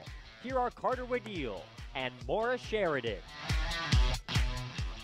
The Beach House Grill at Chatham Bars Inn Resort and Spa is the perfect spot for a seaside lunch or evening clam bake, a proud member of leading hotels of the world. Well, we're back in Brewster, Mass, and it's going to be Don Datras and Taylor due up for the Whitecaps. Brewster just trying to get on the board here. They're down 4-0 on the Wareham Gatemen as Fioli still on the mound for Wareham. Staring in against Nick Dunn. Here comes the first pitch. This one hit by Dunn on the third base line. Metz moving and is able to make the throw for a 5-3 out. And Nick Dunn goes down after just one pitch. Milan Molitier pitched 4+. He faced legally 3 batters in that 5th inning because he left halfway through the 3rd, but it wound up being a walk, so it's going to go on his ledger. 3 hits allowed, 3 runs, 2 of which were earned, 4 walks, which really was his downfall in this ball game, and 2 Ks. Kyle Datris now digging in for the Whitecaps after a 5-3 ground out from Nick Dunn. Datris had a 5-3 ground out of his own in the 2nd inning and is only at bat today. Here comes the pitch. This one finds a strike zone. Moves the count to 0-1. Datris playing 3rd today for the Whitecaps, his usual spot. Here comes the 0-1. Shows bunt. That one's below the knees. Count's now 1-1. As I mentioned, Brewster is struggling offensively in this game. They have just 1 hit, and that one was from Steele Walker up the first base line. Datris takes the next pitch for a ball as Justin Montgomery is warming up for the Wareham Gatemen. He was predicted to come out of the bullpen today, and it looks like he will. Here comes the 2-1. Datris fouls that one hard into the backstop as we heard the thump over here. Count now evens at 2. Right off of one of those advertising boards, you mentioned it's a Fox game today, so they've got the Cape Cod League advertising board, and it really made a nice sound when it thwacked into it, didn't it? 2 balls, 2 strikes, 1 out, and nobody on. Here comes the pitch. A swing and a miss. And that will do it. Datris very upset, not happy with himself for swinging at that one. That one low. A low pitch there from Fioli, and that will strike Datris out. And now there's 2 outs for Chandler Taylor. Right fielder, Chandler Taylor. Chandler Taylor in his first at-bat had a hard hit fly ball over to right field. Here comes the first pitch. That one way upstairs for ball 1. Counts now 1-0 on Chandler Taylor. Fioli, with that last strikeout, now has 5 on the day, as the 1-0 is swung on and missed by Chandler Taylor. Moves the count to 1-1. You know, it's funny with a pitcher like this. He's got this big leg kick, this kind of unusual motion, but he's looked so locked in right now, just being so consistent with each of those kinks. Here comes the 1-1. And that one is going to be a swing, so Chandler Taylor almost was able to pull it back in time, but not quite, so the count's now 1-2. As I mentioned, Fioli has 5 strikeouts today. He only had 6 in his whole time in the CCBL before this game. A swing and a miss, and now he's doubled his strikeouts. He now has 12 on the year, and Fioli gets Chandler Taylor in a 1-2-3 inning for the Brewster Whitecaps. What's new, though? Brewster unable to get a runner on. No runs come through. The score is still Wareham 4, Brewster nothing after 5 innings of play. Stick with us. You're listening to Brewster Whitecaps Baseball on the Whitecaps Radio Network.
Now, back to Brewster Whitecaps baseball.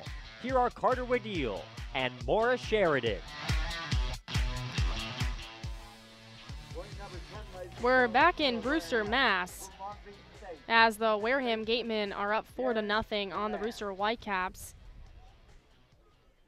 After a very short break, Drew Reveneau now back on the mound for Brewster as his offense went just 1-2-3 in the last inning. Here comes the first pitch to JD, as they call him.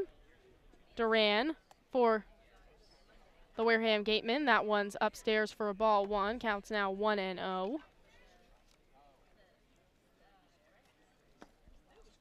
Next pitch, down and away, moves the count to 2-0. Reveneau getting behind in the count. Duran had a 4-3 ground out in the second inning and then was able to work a walk in the fifth as Hill hit one high into left field. Moving is Marty Costas, but that one will drop foul. Counts now 2-1.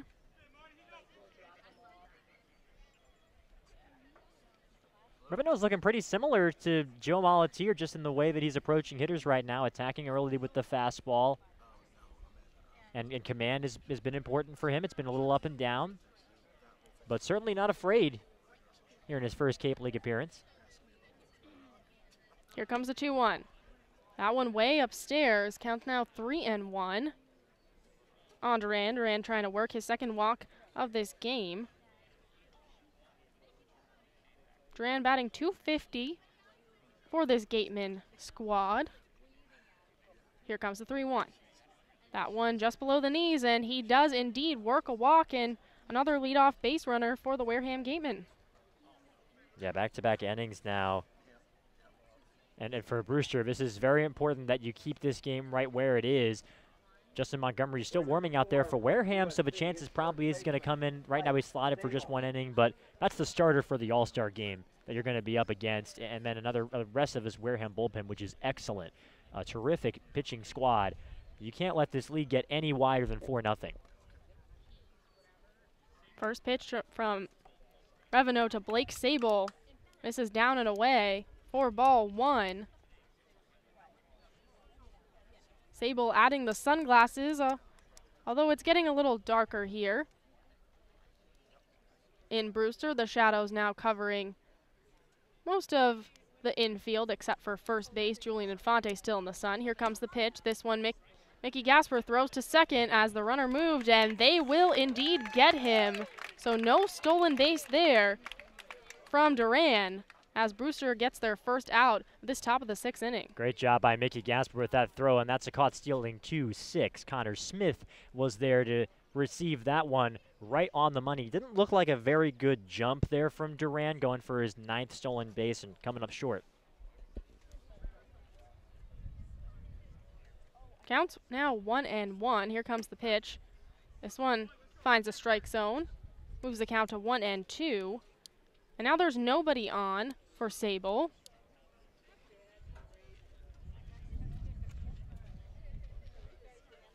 Here comes the 1-2. This one fouled and hit into the trees on the third base line. Stays alive, and this one does Sable. Also trying to register his first hit of the game. Wareham has just 3 hits on this game, just a couple of, or 3 miscues to be exact, from this defense.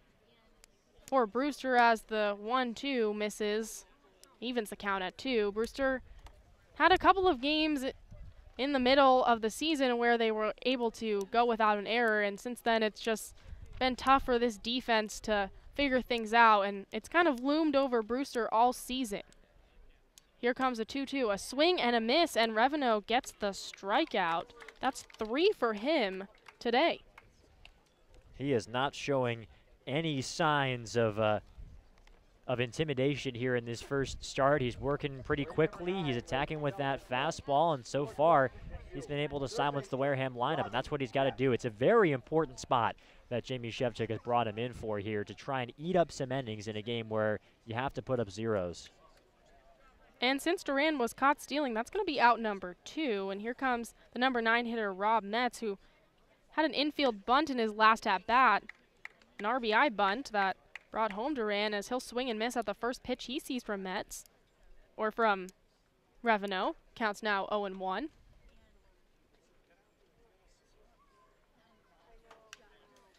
Next pitch fouled into the backstop behind him. And Metz quickly goes behind in the count, 0-2. Reveno, as I mentioned, 3 strikeouts already today, replaced Joe Malatier in a tough position with a runner on second and nobody out in the last inning. We're in the top of the 6th inning and Wareham is on top of Brewster 4-0. Here comes the pitch. This one just barely fouled right towards us. We're not in the press box today. We are actually just outside of the press box, getting some, hopefully a tan on my part. I brought the sunscreen today, for sure.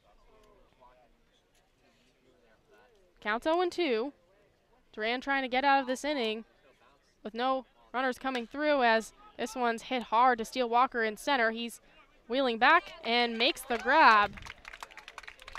So that will do it for this top of the 6th inning. No runners come through on no hits and nobody left on for the Wareham Gatemen. We're through 5.5 and the score is Wareham 4, Brewster nothing. Stick with us. You're listening to Brewster Whitecaps Baseball on the Whitecaps Radio Network.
Now, back to Brewster Whitecaps Baseball.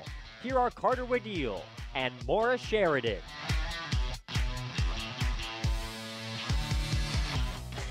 Welcome back to Brewster, Massachusetts. We've got a pitching change to tell you about. It's going to be Montgomery coming in, Justin Montgomery coming in to replace Fioli for the Wareham Gatemen. And Fioli, as we were talking about in the break, had an amazing game in his time today for the Gatemen.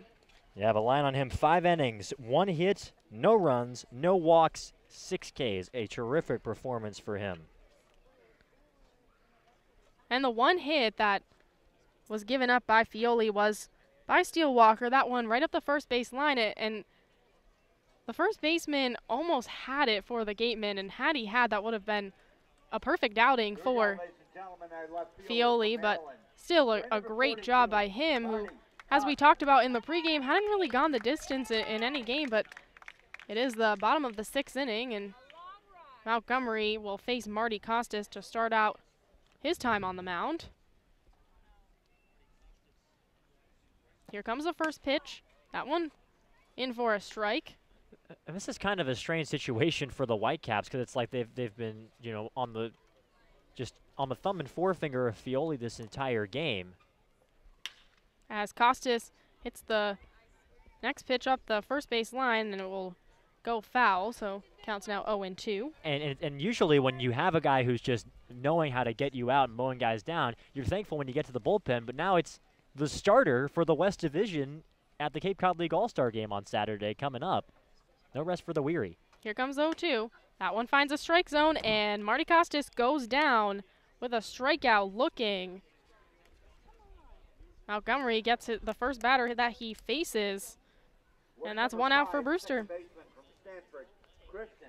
Boy, this has been a tough game for the Whitecaps fans that are here, but it's been a great game for fans of good pitching. We've seen some terrific performances from Molatier the first 3 innings, and so far every batter for these 2 Wareham arms that we've seen, Montgomery and before that Fioli. Now it's going to be Christian Molfetta for the Whitecaps. First pitch is a strike. Moves the count to 0-1. Montgomery, as you mentioned, he's going to be starting the All-Star game. Typically a starter for this Wareham Gatemen squad. He only has 1 appearance. That wasn't a start as Molfetta hits one hard into right field, but Pompey able to move and make the grab. So that's 2 up, 2 down for Brewster against Montgomery. Yeah, you'll take that from Molfetta. Obviously won't take the out, but he was jammed his first time up, and that time able to really put some hard contact on it. One hard hitter lining out to another there as Pompey pulling that baseball in. Here we go, top of the batting order from With 2 outs in the bottom of the 6th and Connor Smith, the leadoff hitter, up to bat. Brewster just trying to get some offense going. As we mentioned, they only have 1 hit on the day. First pitch, Smith shows bunt. This one just barely remains foul on the third base line. So Smith, who was well on his way to first base, makes the jog back. And I'm not the hugest fan of bunting, but I really like that from Connor Smith to lay one down there, because you just said it right before the play more about how this team has been really looking for offense. They need some sort of spark, and you got to try and catch the defense off guard sometimes. And on that one, as I mentioned, Connor Smith on his way back, Steelwalker ran out, got his bat, and put it right in the center of home plate. Just kind of left it there for Smith to grab, as we talked about. Steelwalker, quite the character. Here comes the 0-1. This one up and away, counts now 1-1. It was standing up on its end. It looked like they were about to play some T-ball. 1 ball, 1 strike. Here comes the pitch. This one bounces before it hits the plate and above McIver's head, so counts now 2-1. Montgomery going behind in the first count, or in a count for the first time we've seen today. Here comes the 2-1. This one hit hard by Smith on the move is the shortstop Kasser, and he's able to jump in the air and grab it. So that's going to do it for the Brewster offense. 3 up, 3 down. Montgomery able to retire them all as no runs come through on no hits and nobody left on for Brewster. The score is still Gatemen 4, Whitecaps nothing after 6 innings of play. On the other side, we'll have the top of the 7th inning and Drew Reveneau back on the mound. Stick with us. You're listening to Brewster Whitecaps Baseball on the Whitecaps Radio Network.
Cape Cod Healthcare is the leading provider of healthcare services for residents and visitors of Cape Cod, with 2 acute care hospitals and more than 450 physicians. For more information, please visit capecodhealth.org. Cape Cod Healthcare, expert physicians, quality hospitals, superior care. We welcome you back to Stony Brook Field, where things have cooled down nicely as the sun begins to set, and the wind has started gusting a bit more out to center field, as is customary here. It's 4-0 Wareham here as we start at the top of the 7th, and the first pitch to the leadoff hitter, Stephen Kwan, is taken just a bit outside. It's from Drew Reveneau, who remains out there on the mound for the Whitecaps. Revenue will be headed to St. Louis this coming season out of a junior college, College of San Mateo in California. 1-0 pitch in there for a called strike at the knees. A good frame behind the plate there from Mickey Gasper to make the count 1-1. Revenue on his way to becoming a Billiken at St. Louis. One of the more colorful mascots you're going to find anywhere. Here's the 1-1 pitch. It's lifted high in the air to left center field. On the run is Steele Walker. He's looking up, and that one is off the wall over his head. Heading into second base is Stephen Kwan. He will take a wide turn, but held up there. A leadoff double for the man from Oregon State, and there's a runner in scoring position with nobody out here for the Gatemen. And that's the second time today we've seen a hit by the Gatemen just go over the head of a outfielder for Brewster. We saw Chandler Taylor on that triple from Pompey. It just went over the head of him. Nothing you can do about it, but just some hard hit baseballs from Gatemen. They only have 4 hits, but 2 of them have been very hard hits. And you wonder how much of it is the wind as well. Last inning we saw a terrific play from the shortstop Kasser when he would have to judge the wind moving back. Anyway, the pitch is swung on and missed by Tanner Dodson to begin his at-bat. Switch hitter hitting from the left side against the righty pitcher Drew Revenue. Wind gusting up a little bit more now. It's heading right now pretty much to straightaway center, maybe a bit toward right center. It's been pretty characteristic here at Stony Brook Field for the wind to gust out toward the outfield wall. 0-1 pitch on the way. Just misses off the outside edge to the switch hitter hitting left, so it's 1-1. Revenue this past season was one of the primary starters for College of San Mateo, had a .231 ERA in 15 appearances, 9 of them were starts. The pitch is in there for a called strike at the knees. So 1-2 the count.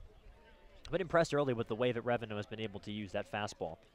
Kwan is aboard second base. We are in the top of the 7th inning. It's 4-0 Gatemen. The Whitecaps offense has been silenced in this ball game, and the Gatemen have been able to scratch across 4 runs. Here comes the 1-2. Misses up and away. And the count is 2-2. This really is kind of the blueprint that Wareham has been using. They're riding a 3-game win streak right now. That's their longest win streak of the season so far. And a lot of that has been in games like this. The pitching is dominant. The offense does what it needs to do. It takes advantage of mistakes. That's how they've been getting W's. Here comes the 2-2 pitch. Swing and a miss, he got him. Blew that one by him. And another strikeout for Revenue. That's number 4 for him since he entered the game in the 5th inning. That's out number 1 of the 7th. Of course, I talk about Wareham's offense scratching across runs. Last night they put up 10 of them. That was in Hyannis, won that game 10-1. But in that 3-game winning streak, they've given up a combined 2 runs in those games. And so here comes Kyle Kasser, the shortstop, hitting from the left side. Getting the sign from Gasper is Revenue. He comes set, checks the runner at second, and deals. It's low. 1-0 now the count. Stephen Kwan is on second base with 1 man out here in the top of the 7th inning. And Revenue taking a deep breath out there on the mound right now as Kasser resets. Kasser so far 0 for 2 with a walk. That came in the 5th inning. Here comes the 1-0 pitch. Hit on the ground, right side. Infante tries to backhand it, but it's off his glove and into right field for a base hit. Hustling around third base is Stephen Kwan. He will come in to score. It's an RBI single for Kyle Kasser, his 8th ribby of the season, and it's now 5-0 Wareham. Well, Julian Infante was almost completely turned around when he dove on the ground, tried to backhand that one, and just kind of went off his glove and right to Chandler Taylor in right field. But as we know, this Wareham Gatemen team has a lot of speed on the base pass, and no problem there to score a run. That is the first run that's going to be charged to Revenue in this game. Molitier gave up 4 runs, 3 of them were earned. On the first pitch to Willie McIver is out of the zone for ball 1. 1-0 is the count. McIver so far has had quite an eventful day. Maybe not at the plate, has yet to get a hit, but has 2 stolen bases. Both of those came in the 5th inning. 1-0 the count. On the catcher hitting from the right side. And here comes the pitch. Fastball in there for strike number 1. And the count 1-1 on McIver. There is action in the Brewster bullpen as it looks like Stephen Jones is warming up for the Whitecaps. The righty out of Samford. Leading off of first base is Kyle Kasser, fresh off his RBI single. It's 5-0 Gatemen, and the pitch is swung on and missed. A pitch that was low. Looked like a good golf swing there from Willie McIver. 1-2 is the count. Revenue taking a little bit more time on the mound here, working out of the stretch and miss situation, taking his time to rub up the baseball, take a deep breath, and then comes set as he is now, staring in for the sign. Gets the one he likes. Now he is set. Ready for a 1-2 pitch. Here it comes. Breaking ball that misses low. Gasper glared at the runner at first base, Kyle Kasser, as he fielded that ball. Kasser so far 3 out of 6 stealing bases for the Gatemen so far this season. Count 2-2 on Willie McIver, the newly minted Cape League All-Star. McIver, a rising junior from Pleasant Hill, California. The Washington Husky. 2-2 is the count. Here comes the pitch. Foul back to the screen. McIver is back here at catcher on the Cape, but in Washington, he plays a lot of infield, plays a lot of third base. He says he really still sees himself as a catcher who plays third, as opposed to the other way around. Made that move to third his sophomore year at Washington. He will be the starting catcher for the West Division team in the All-Star game. The pitch is fouled back to the screen again. The count is 2-2.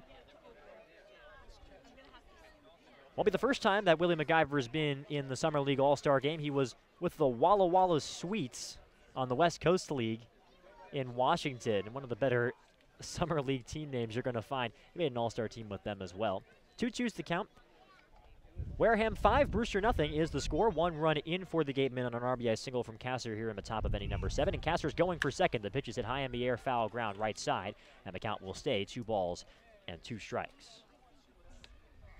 Kasser looked like he got a pretty good jump there. But McIver just kind of spoiling that pitch. You got to protect the plate with 2 strikes. And the count remains 2-2, making Revenue work here. And you wonder, Stephen Jones has gotten some high praise from Jamie Shevchik in the outings that he has had so far this season. He's warming up in the pen, and you wonder when Jamie Shevchik might think about pulling the trigger here. Here comes the 2-2 offering. It's lifted into center field. Coming in is Steele Walker, and he makes the catch on the run.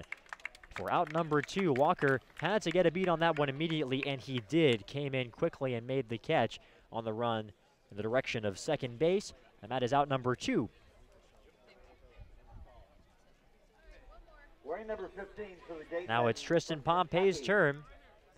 Pompey has probably the hardest hit baseball that we have seen in this game. A ribby triple over Chandler Taylor's head in right field. That scored the Gatemen's first run of the game in the top of the 4th inning. Here's the pitch. It misses down and in. So the count 1-0 on Pompey. Pompey, a part of a Kentucky group that had a terrific year for Nick Mingio's team this past spring. Holding the set is Revenue, ready to deal 1-0. The pitch is fouled off behind the plate. That one looked like it might have gotten a piece of Pompey, and he'll try and walk it off for a second or two. Or home plate umpire Al Liberdoni going out to talk to Revenue for a bit to try and give Pompey a second. Count is 1 ball and 1 strike.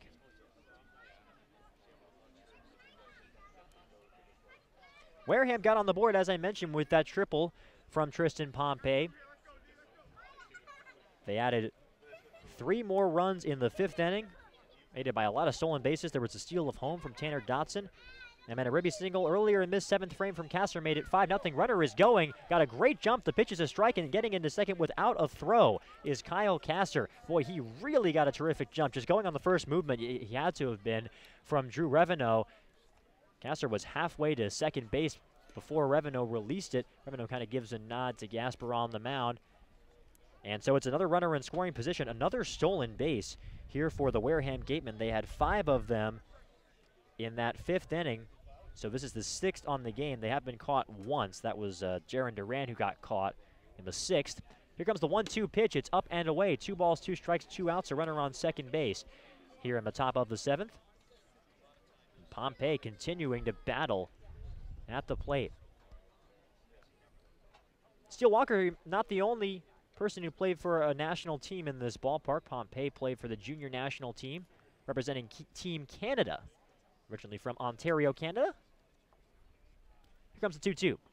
It's hit hard to right field. Chandler Taylor moves to his right, but he drops in front of him for a base hit. Heading around third base is Kyle Castor. He will come in to score. It's a rippy single for Tristan Pompey. Another bullet out to right field, and the score is now 6-0 Gatemen. Well, that one not hit quite as hard as the triple, but dropped right in front of Chandler Taylor, who was on the move, and that seems to be his spot over there in right field for Pompey, but just really 2 RBIs today, and Pompey is just bringing his teammates home left and right here. Well, I can understand. I know when Tony Losi was here with you, Maura, he talked about how he didn't like having to face Tristan Pompey as they check on him at first base. Of course, both of those guys face each other in the SEC. I can see why. He's one of those guys, reminds you of Chandler Taylor, reminds you of Shea Langoliers in Chatham. Guys, when they get a hold of a baseball, it's going a long way. 2-2 pitch is hit high in the air, a pop fly behind home plate, drifting toward foul territory on the right side, and the first baseman Infante will make the catch to retire the side in the top of the 7th, but not before Wareham gets a pair of runs on 3 hits. They leave 1 runner on. It's time to stretch here at Stony Brook Field. The home team trailing 6-0, Wareham on top. You're listening to Brewster Whitecaps Baseball on the Whitecaps Radio Network.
Now, back to Brewster Whitecaps Baseball.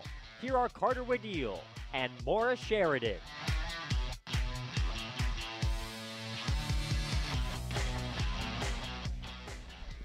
Back at Stony Brook Field, Wareham still on top here, 6-0. They added 2 more in the top of the 7th inning, and now it's ready. We're ready to go to the bottom half of that 7th frame. And for Brewster, Steele Walker will lead things off as he smiles and shares a couple of words with home plate ump Al Liberdoni. Steele Walker never looks too uncomfortable on a baseball diamond for the Brewster Whitecaps.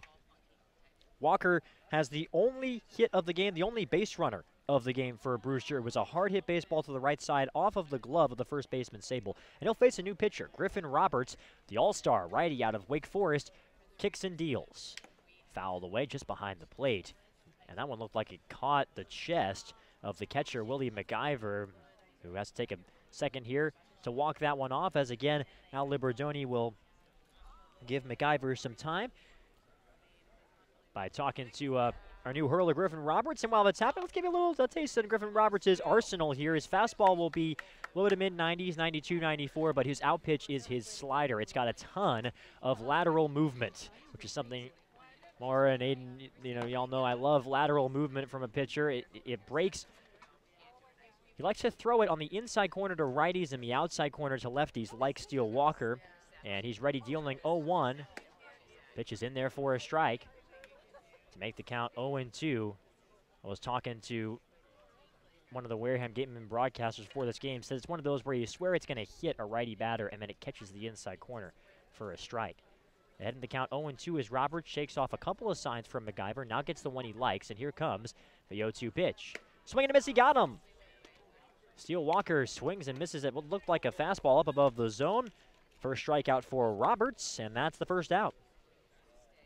Well, they just replaced an all-star with another all-star, did the Wareham Gatemen. So Montgomery comes out, but really things are not going to get any easier for this Brewster Whitecaps offense. Here is Mickey Gasper, the line on that other all-star, Montgomery. Pitched a perfect frame, so 1 inning pitched, 1K, and nothing else on his line. Yielding way to Roberts. And now here's Mickey Gasper. Still batting from the left side against the righty Roberts, who stares in. Here comes the pitch from the right-hander. In there for a called strike. The numbers so far this season for Griffin Roberts, this is appearance number 7 for him on the year. Only the second one out of the pen, as Gasper fouls the next pitch back to the screen to make the count 0-2. To this point, he's thrown 26 innings, says Roberts, 19 hits allowed, 4 walks, and 30 Ks in those 26 frames.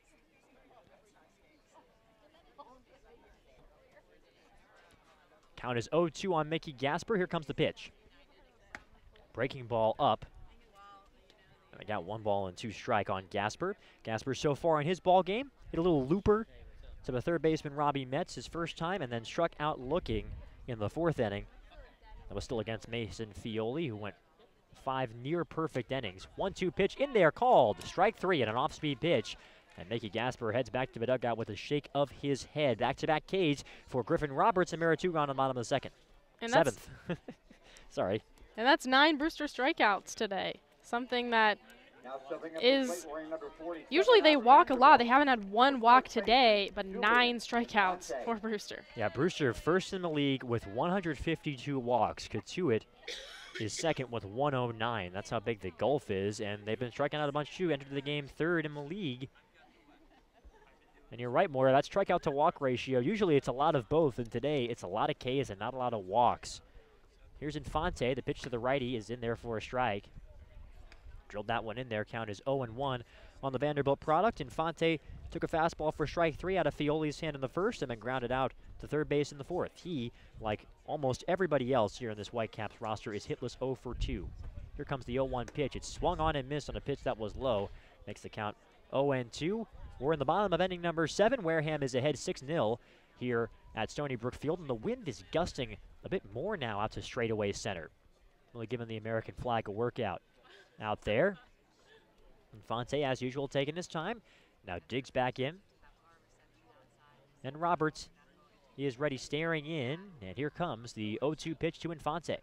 Swing and a foul tip into the glove of McIver for strike number 3. So Griffin Roberts, a very impressive appearance. He comes in and strikes out the side in the bottom of the 7th inning. Brewster still with just the 1 hit in the ball game at the end of 7 innings of play. 6-0 is the score. Wareham on top here at Stony Brook Field. You're listening to Whitecaps Baseball on the Whitecaps Radio Network.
Now, back to Brewster Whitecaps baseball. Here are Carter Waddell and Morris Sheridan.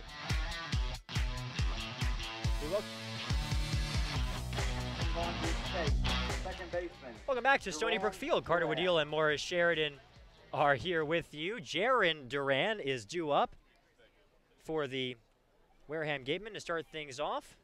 As we start the top of the 8th inning, it's the bottom third of the Wareham Gatemen order. Duran, Sable, and Metz, and they are due up against a new hurler for the Brewster Whitecaps. We mentioned Stephen Jones was warming. Well, he's pitching now. The man out of Samford in Birmingham, the righty. He comes on to replace Ravino. As digging in is Jaron Duran from the left side. Here comes the pitch from the right-hander. It's hit high in the air, foul ground, left field line. It will tail foul. So the count 0-1 on Duran. So far this year for Stephen Jones, this is his third appearance. He's thrown 2 innings in the previous 2. 1 strikeout, nothing else. No hits, no walks, no earned runs. Justin Coons is now catching for Brewster, coming in for Gasper. The pitch is hit in the air to center field. That's going to drop in front of Steele Walker for a base hit. And into first base with his first hit of the ball game is Duran. He reaches for the 3rd time and a couple of walks in his previous 2 plate appearances. And again, the leadoff man is on for the Wareham Gatemen. This is the 4th straight inning where they have put the leadoff man aboard here in the 8th. And well, now it looks like it's Justin Coons behind the plate for Brewster. And he's got to keep an eye on Duran, who we saw try to steal a base, but Mickey Gasper was able to throw him out. But still a guy that will potentially try with no outs here. So the pitch to Sable is in there for a strike on a fastball from Stephen Jones. We were talking about it a couple of innings ago about how much Jamie Shevchik really likes Stephen Jones, what he's seen from him. He was another guy kind of similar to Reveno that was brought in because they had a lot of depleted arms. They needed somebody to come in, and Jamie Shevchik has been impressed with his poise on the mound in his previous 2 relief appearances and has said that he's probably going to get some more high leverage innings in the last week and a half of the season. 0-1 pitch misses low to Sable. Sable is the only member of the Wareham Gatemen who has not reached base in this ball game. He has a couple of grounders, and last time up he struck out swinging. That was against Reveno. 1 ball and 1 strike the count. On the man hitting from the left side. The pitch is lifted in the air to left field down the line. It's going to drop. Just foul, just barely foul. That call came from the home plate umpire, Al Liberdoni, because Will Bowers was positioned at second, Jeff Kinney's at first, so there was nobody right down the line. Liberdoni took the look from home plate, and it was just foul, it did appear. So the count 1 ball and 2 strikes on Sable. The final line on Reveno, he goes 3 innings pitched, gives up 3 hits, surrenders 2 runs, both earned, 1 walk and 4 Ks. And yields to Stephen Jones. Runner on first base, nobody out. And the pitch is fouled back. We do have one more defensive change to make you aware of. Devin Foyle has taken over for Marty Costas in left field. So Foyle is in left. Coons is catching. And Gasper and Costas are both out of this ball game. Holding the set is Stephen Jones. Here comes the 1-2 pitch. It's hit in the air, left field. Moving over is Foyle to his right. He's under it, and he makes the catch for out number 1. Jones just got under that one, or Sable, excuse me, got under that one a little bit. Jones is pitching it to him. That's out number 1 of the top of the 8th, where it's 6-0 Wareham here at Stony Brook Field. And now it's the bottom of the Wareham order with Robbie Metz. Metz had an infield single in the 5th inning. Later stole second and came around to score. Wareham ahead 6-0 in this ball game, top of the 8th. Runner aboard first base, just the 1 out. Metz hitting from the right side. Here comes the pitch. Swing and a miss. Just a little half swing on a pitch that was down in the dirt. Count is 0-1 as Jones was able to fool Robbie Metz there on that swing. So 0-1 the count. On the man from GW. That's one of those guys that can play all around the diamond, a utility player. Here comes the 0-1 pitch. Just misses off the outer edge. So 2-1 the count on Metz, a rising senior from Maryland, from Poolesville, Maryland, out of Poolesville High. And here comes Nup. They're going to throw to first base. And the count is 1-1 strike. Metz a returning player on this Wareham Gatemen team. Hit 280 with the homer and 13 runs driven in 38 games last season. Also stole 13 bases in 16 tries. 2 for 2 so far this year, stealing bags. And the pitch misses down and in. Nicely gloved by Coons. 2-1 is the count. Coons, of course, the better defensive catcher, really the best defensive catcher that Brewster has in their arsenal for Jamie Shevchik. It's not great news for Wareham. That's really been doing a good job running. There goes the runner. As I say that, the pitch is in the ground to third base. Datris fields it on a big hop, a high chopper. He throws across the diamond in time for the out. And scampering over to third base and getting there is Jaron Duran. A heads-up play from Duran, knowing that Datris had to make it across the diamond throw after he had already gotten into second base when he was trying to steal. He moves to third. So a rare play where Duran takes 2 bases on a ground ball. And there are 2 gone here in the top of the 8th inning. Not quite the same play, but a little like the steal of home when it was just a distraction used to kind of move the base runners through. Just some great base running here by this Wareham Gatemen squad. So we're back to the top of the Gatemen order, and here is Stephen Kwan, who's had a good day at the plate, scored a couple of runs. The pitch misses low. 1-0 now the count on Stephen Kwan. Last time up, he doubled and later scored on that ribby single from Kyle Kasser. That was in the 7th inning. 2 runs came across for Wareham in that frame to give them the 6-0 lead they now hold. The pitch to the lefty in there for a called strike. Looked like the outer edge. Count even now, 1-1 strike.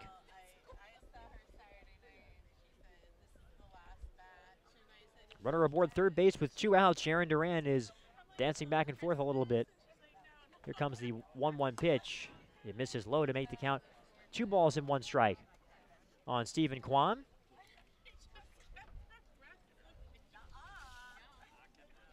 Wareham trying to get the longest winning streak of their season. They already have it. They've won 3 in a row for the first time this year, trying to make it 4.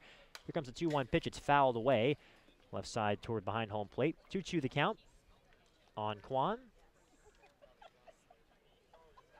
I mentioned before how he's made a little changes to his swing. He started with a big leg kick and then kind of changed it to just a little toe tap when he swings. Kind of keeps him on top of things, not only just physically but mentally. The pitch misses low. So the count is full now on Stephen Kwan as that one skipped off of home plate, and Coons did a great job to keep that one from heading to the backstop. 3-2 the count on the Oregon State Beaver. He's a California kid. Buster Posey, his favorite baseball player of Stephen Kwan. 3-2 pitch. Hit high in the air toward the left side. A high pop fly. Connor Smith, the shortstop, will call off the third baseman Datris and make the catch, heading into the outfield grass on the left side. And that retires the side in the top of the 8th. For Wareham, no runs, a hit, 1 left. At the end of 7 1/2, 6-0 Gatemen on the Whitecaps Radio Network.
Now, back to Brewster Whitecaps baseball.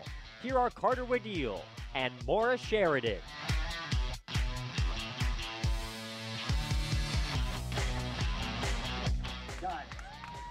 Welcome back to Stony Brook Field, where the Whitecaps trail Wareham 6-0 as we enter the bottom of the 8th inning. It'll be Dunn, Datris, and Taylor due up for the Whitecaps.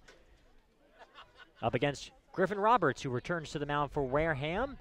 And Nick Dunn will call for time before seeing his first pitch. Brewster's only hit in this ball game came way back in the first inning. It was a single from Seal Walker. The pitch misses outside, 1-0 the count. Walker in his first game back, a single, a fly out to center, and a strikeout against Roberts so far. And here comes the 1-0 offering. It's fouled away toward the left side. But last time this Brewster offense was muffled as much as they are tonight, that came against Orleans on July 3rd. That was also here at Stony Brook Field. Just 3 hits for the Whitecaps in that game, just 1 for them today, and no walks, which is really their trademark. 1-1 pitch misses inside to make the count 2-1 on Nick Dunn, who has a strikeout and a ground ball to third today. 0 for 2, like everybody else in the lineup behind him. Here comes the 2-1 pitch. It's hit hard in the air to right center field. Moving back is the right fielder, Pompey. He's looking up, and it's off the right center field wall. Running to field it is Stephen Kwan, the center fielder, and Nick Dunn is in the center field. He's into second base with a standing double. A leadoff two-bagger in the Brewster offense, showing some life here in the bottom of the 8th inning. Well, Nick Dunn just continuing his hot streak at the plate. And Brewster, you know, a comeback like this is not unheard of for this Whitecap squad. We saw them do it Sunday. They were down 10-2 in that game, so never say never. And I believe it was the bottom of the 8th inning in which they did that, so this could be their inning. Who knows? They only needed 2 innings to make that comeback. They were down 10-2 at the 7th inning stretch, and the game only went 8. They won that game 11-10 on a Marty Costas homer. Here's Kyle Datris, the pitch to the righty. Is in there for a strike. 0-1 the count, a first pitch fastball grooved in there from Griffin Roberts. Datris so far, a ground ball and a strikeout. Dunn leading off of second base. It's 6-0 Wareham in the bottom of the 8th inning. And the pitch is cut on and missed for strike number 2. Count 0-2 now on Kyle Datris. Looks like Brewster might have another lineup change in the cards here. Darius Hill is standing in the on-deck circle for the Whitecaps. Here comes the 0-2 pitch. Misses up and away. Make the count 1-2. So far, Griffin Roberts' fastball has gotten away from him a couple of times, but largely has been well placed down in the zone. Struck out the first 3 hitters he faced when he started his outing in the 7th inning. Runner on second, no one out right now. 1-2 is the count. Here comes the pitch to Datris. Swing and a miss. Out in front of that off-speed pitch was Kyle Datris. He is struck out for the 2nd time in as many plate appearances for him, and that's out number 1 of the bottom of the 8th. So all of the outs that have been recorded with Roberts on the mound for Wareham have been Ks. And here indeed is Darius Hill, who is hitting for Chandler Taylor and will presumably replace him in right. Hill so far this season for the Whitecaps hitting .200. This is the 16th game that he's seen action in. No home runs, 8 runs driven in for Darius Hill, getting on base 24% of the time for the Whitecaps. Hailing from West Virginia, a Mountaineer. And he digs in from the left side against the righty Griffin Roberts. So we've seen 3 substitutions now from Jamie Shevchik. Here comes the pitch. It's in on the ground, foul, right side. That one hit hard off the bat of Darius Hill, but just tails foul. So 1-1 is the count. And we saw a lot of substitutions in that dramatic comeback win against Harwich. Of course, Jamie Shevchik admitted to us after the game it wasn't really a strategic decision. He was just frustrated with how the team was playing, so he decided to shuffle things up. But it wound up working. The second unit came on and got the win. 0-1 pitch is hit high in the air. Foul ground left side. It will tail out of play. 0-2 the count on Darius Hill. Hill so far this year has played a capable outfield, but has had trouble getting consistent base knocks for the Whitecaps. The count is 0-2 as Roberts stares in. Gets the sign he likes from Willie McIver behind the plate and comes set. Here comes the 0-2 pitch. It's fouled away left side. That one went in on the hands of Darius Hill, just able to push it inside out into foul ground. It's 6-0 Wareham in the bottom of the 8th inning. Nick Dunn is aboard second base, got there on a hard hit double. And there's one man out for the Whitecaps. Robert stares in, takes a customary deep breath. He's doing that every time he stares in for the sign. Takes that deep breath through his mouth. Kind of reminds you of Andy Pettit. He did that with the Yankees. When he came set, he would always take that deep breath. 0-2 is the count. Here comes the pitch. It misses up high on a fastball, so 1-2. Now the count on Darius Hill. Roberts is a rising junior, originally from Hartfield, Virginia. Went to James River High School. Had a 2.15 ERA for the Wake Forest Demon Deacons this past spring. As their closer, made 27 appearances out of the pen, got 8 saves. 1-2 is the count on Hill. And now holding the set is Griffin Roberts. Here comes the 1-2 offering.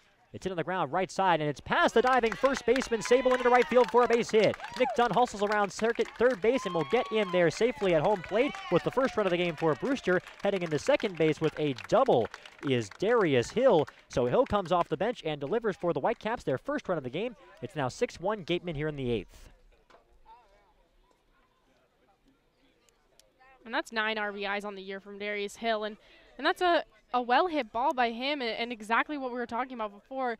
It seems like whenever Jamie Shevchik makes that kind of platoon switch, it kind of pays off. These guys sitting on the bench, they're ready to go for this Whitecaps team. So Devin Foyle will dig in for Brewster. Entered the game, as we mentioned, as a defensive replacement in the top of this 8th inning. 6-1 the score. Whitecaps on top. The Whitecaps trailing Wareham. The pitch is lifted out into left field. Moving back is the left fielder Topa, and he makes the catch. Had to move back quite a few steps, as you wonder if the wind had anything to say about that. That's out number 2 here in the bottom of the 8th. It is Wareham 6, Brewster 1. As Christian Malfetta digs in. Malfetta has had a rough day defensively. 3 errors for him. A couple on some ground balls that he couldn't quite field, and one on a throw down to second. They were trying to get a base runner tagged out. The baseball just popped out of his glove on a pretty good throw from Mickey Gasper. So 3 miscues in the scorebook for Christian Malfetta in this ball game. No other errors by this Whitecaps defense. Runner on second, 2 men out. The pitch to the righty is hit high in the air into right center field. Pompey moving to his right, and he will make the catch.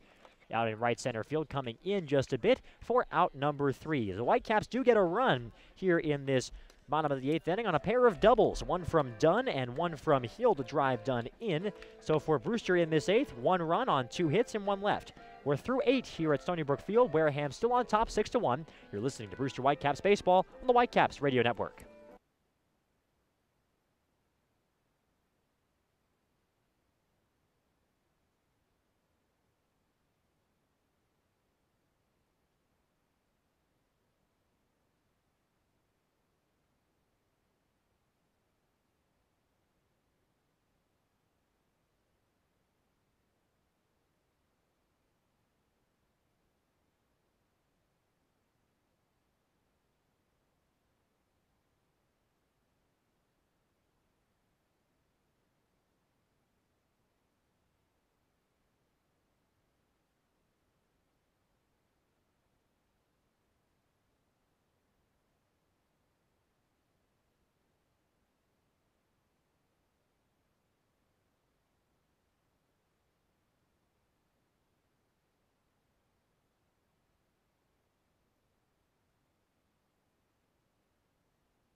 Now, back to Brewster Whitecaps Baseball.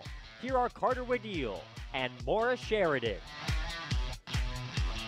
Wearing number 28, ladies and gentlemen, DH To the ninth inning we go here in Brewster. The pitch to Tanner Dotson is hit high in the air, right field. Moving back is the right fielder Darius Hill. He's looking up, and that ball is out of here. Tanner Dotson takes the first pitch he sees from Stephen Jones' yard over the right field wall. That one just snuck over the wall. Another home run, first home run of this ball game. Wareham leads 7-1. Well, that's the first home run for Dotson on the year. He's a Cape League All-Star. You know, he has 12 RBIs, but batting .378, gets on base a lot, but the first homer we've seen from him and Stephen Jones just settling back in. That's a tough break to start out this ninth inning. Looked like he left that one just right over the plate, so it's now 7-1, and the run that Brewster was able to get in the bottom of the eighth is quickly erased. Here is Kyle Kasser. He takes a fastball low for ball number 1 to start his at-bat off. Kasser had a ribby single his last time up in the 7th inning. For Wareham, 1 in the 4th, 3 in the 5th, 2 in the 7th, and now 1 in the 8th on the first dinger of this game. 1-0 pitch in there for a strikeout or edge. So 7-1 Wareham. 1-1 is the count on Kyle Kasser. Here in the top of the 9th inning at Stony Brook Field. Still a pretty good crowd. The weather was so hot and muggy at the start of this game. It really is nice now. 1-1 pitches in there for a strike at the knees. Kasser, the Oregon Duck, has a reputation for his warning track power. Only has 1 home run in his collegiate career, but his teammates kind of nudge him for it. At Oregon, they call him Kasser bombs when he reaches the warning track. He hits a hard ground ball to shortstop. Smith scoops it up and throws to first base for out number 1 of the top of the 9th. Nicely done by Smith. That was a hard hit baseball on the ground to the left side. And so that's out number 1, and now it's Willie McIver's turn. McIver has had a terrific day for the Wareham Gatemen. Probably their man of the match, as it were, despite the fact that he doesn't have a hit to his name, but he has a pair of stolen bases, a walk, a run scored, and he's caught a great game behind the plate. The pitch misses outside. 1-0 the count on McIver. Washington Husky hitting from the right side. The pitch skips in front of home plate low. Gloved nicely by Coons. Makes the count 2 balls and no strikes. And here comes the 2-0 offering. Misses up and in, so behind him a count 3-0. For Brewster, their next couple of games are still here at home. It's a 3-game homestand for the Whitecaps. They face Orleans tomorrow, who are just the hottest team imaginable right now. 3-0 pitch in there for a strike at the knees. And then Hyannis will come to face the Whitecaps the day after that on Friday. Both of those games at 5 o'clock. You can catch them both right here. Here comes the 3-1 pitch. That misses low, ball number 4. So McIver reaches with his second walk of the game. For Whitecap pitching, that is walk number 7 that has been surrendered by the Whitecaps on the mound in this game. Number 15 from Kentucky. Runner on first base with 1 man out. Right fielder Tristan Pompey. Here comes Tristan Pompey. He's had a terrific game as well. Ribby triple, Ribby single in this game for the man from Kentucky. Here comes the pitch to the switch hitter hitting left side, and it's low. 1-0 the count on Tristan Pompey.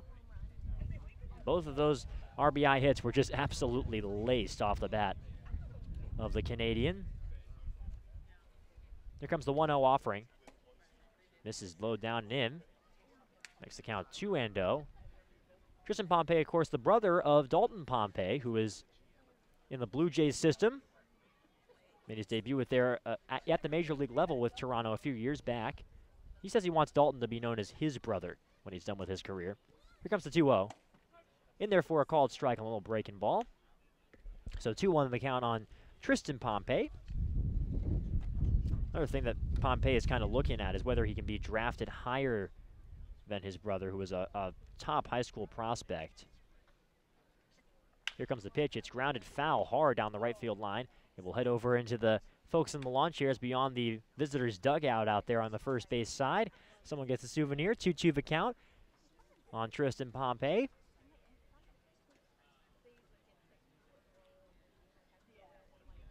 Pompey actually had a great moment with his older brother, Dalton. They're 4.5 years apart, so they're weren't really ever able to play baseball on the same team as he fouls off the 2-2 pitch to the left side to keep the count 2 balls and 2 strikes and 7-1 Wareham.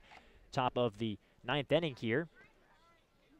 He was playing with the Canadian junior national team as you mentioned before, and they were playing in a spring training game against the Toronto Blue Jays, and his brother was on the team. So they were able to play on the same field as opponents as he grounds that one foul right side again. That one a high chopper, and Infante just for fun gloved it. So still 2-2. What a battle brewing here from Tristan Pompey. A couple ground balls that we've seen grounded foul have been pretty hard hit.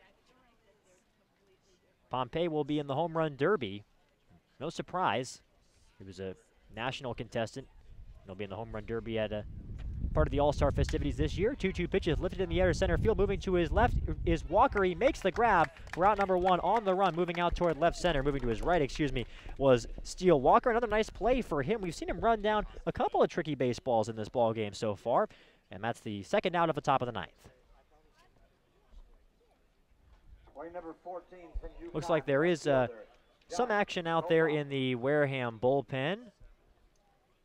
Righty is throwing in front of the mound in the bullpen. Here's John Topa hitting from the right side. He fouls the pitch back. So the count 0-1 on John Topa. That righty looks like it is Cody Smith, the Charleston Southern player from Goose Creek, South Carolina for the Gatemen, who was warming up. 0-1 the count. The pitch misses up high. Breaking ball. That looked like a breaking ball but didn't bite. 1-1 the count on John Topa. So far for Topa, only time he's reached base is via a walk in the 4th. That's bookended by a couple of strikeouts. He hit a pop fly to Infante at first base his last time up. That was in inning number 7. And he fouls this one off toward the right side. So 1-2 the count on John Topa. It's 7-1. Wareham on top here in the top of the 9th inning. 1 run already in on Tanner Dodson's first home run of the year. Just over the right field wall. That was the first pitch he saw, the first pitch in his inning for Stephen Jones on the mound for Brewster. Here comes the 1-2. It's hit hard, right field, gets down for a base hit. Moving over to field, it is Darius Hill. Heading around second base is Willie MacGyver. He's going to get into third. So it's first and third with 2 men out on a single from John Topa. He gets his first hit of the game. And now Jaron Duran will dig in, and this marks the completion of the first time through the order for Stephen Jones. Duran was the first hitter that Jones faced. He singled off of him and then was left stranded at third base after advancing to third on a ground ball. That was the 3rd time that Duran had reached base. There's a couple of walks to his credit as well.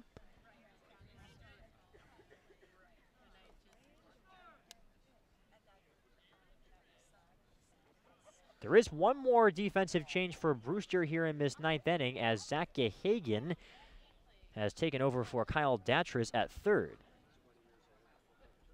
So another substitution, make that 4 for Jamie Shevchik tonight. The pitch is hit high in the air, right center field. Moving back is the right fielder, Darius Hill. He's turning, he's looking up, and it's off the right center field wall and hops over it for a ground rule double. So 1 run will come in to score. Perhaps a lucky break for the Whitecaps as John Topa was already at third. Probably would have been the 2nd run to come in, going on contact with 2 outs, but he'll have to stay at third. It's an RBI double for Jaron Duran. He now has 5 ribbies on the season, and Wareham extends their lead. It's now 8-1. First baseman, Blake Sable.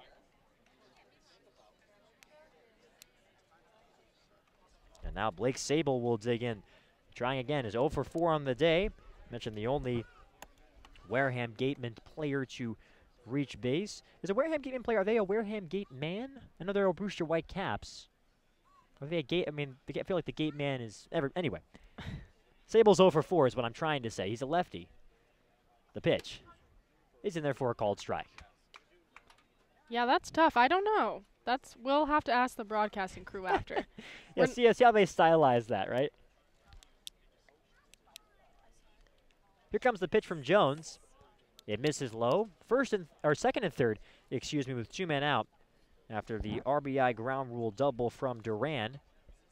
Wareham on top 8-1. This has been a comprehensive game for the Gatemen here.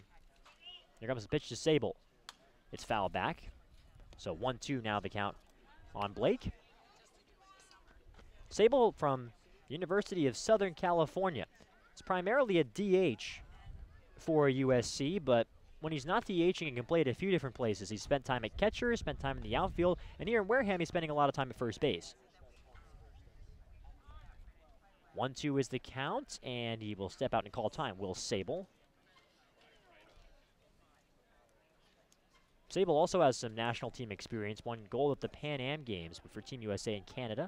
The pitch is lifted in the air, right center field. On the run is Hill moving to his right. It gets down in front of him for a base hit. Hill's able to cut it off. 1 run scores. 2 runs will score. A 2-run single for Blake Sable as Durant scored easily on that play. And Wareham is now on top 10-1 here in the 9th. Yeah, this has been a tough game for Brewster pitchers. The Gatemen really coming alive. Their offense has now 10 hits, reaching double digits today, and just, especially in the past couple of innings, just really roping balls deep and making the outfield work. Looks like Jamie Shevchik is leaving Steven Jones out there to take one for the team here. Nobody's warming in the pen. And now we're back to the 9-hitter, Robbie Metz. The pitch in there for a strike on a fastball. Metz grounded out his his last time up against Steven Jones. That was in the 8th inning. 0-1 the count. Sable aboard first base, and the pitch is hit high in the air. Center field coming in is Steele Walker. He makes the catch, and that retires the side. But the Gatemen put 4 runs across in this ball game. They continue to just keep tacking runs on, including the home run from Tanner Dodson. 4 runs in the inning for Wareham. On 4 hits, they leave 1. At the end of 8.5 innings of play, Whitecaps down to their last 3 outs. They trail in this ball game 10-1. You're listening to Brewster Whitecaps Baseball on the Whitecaps Radio Network.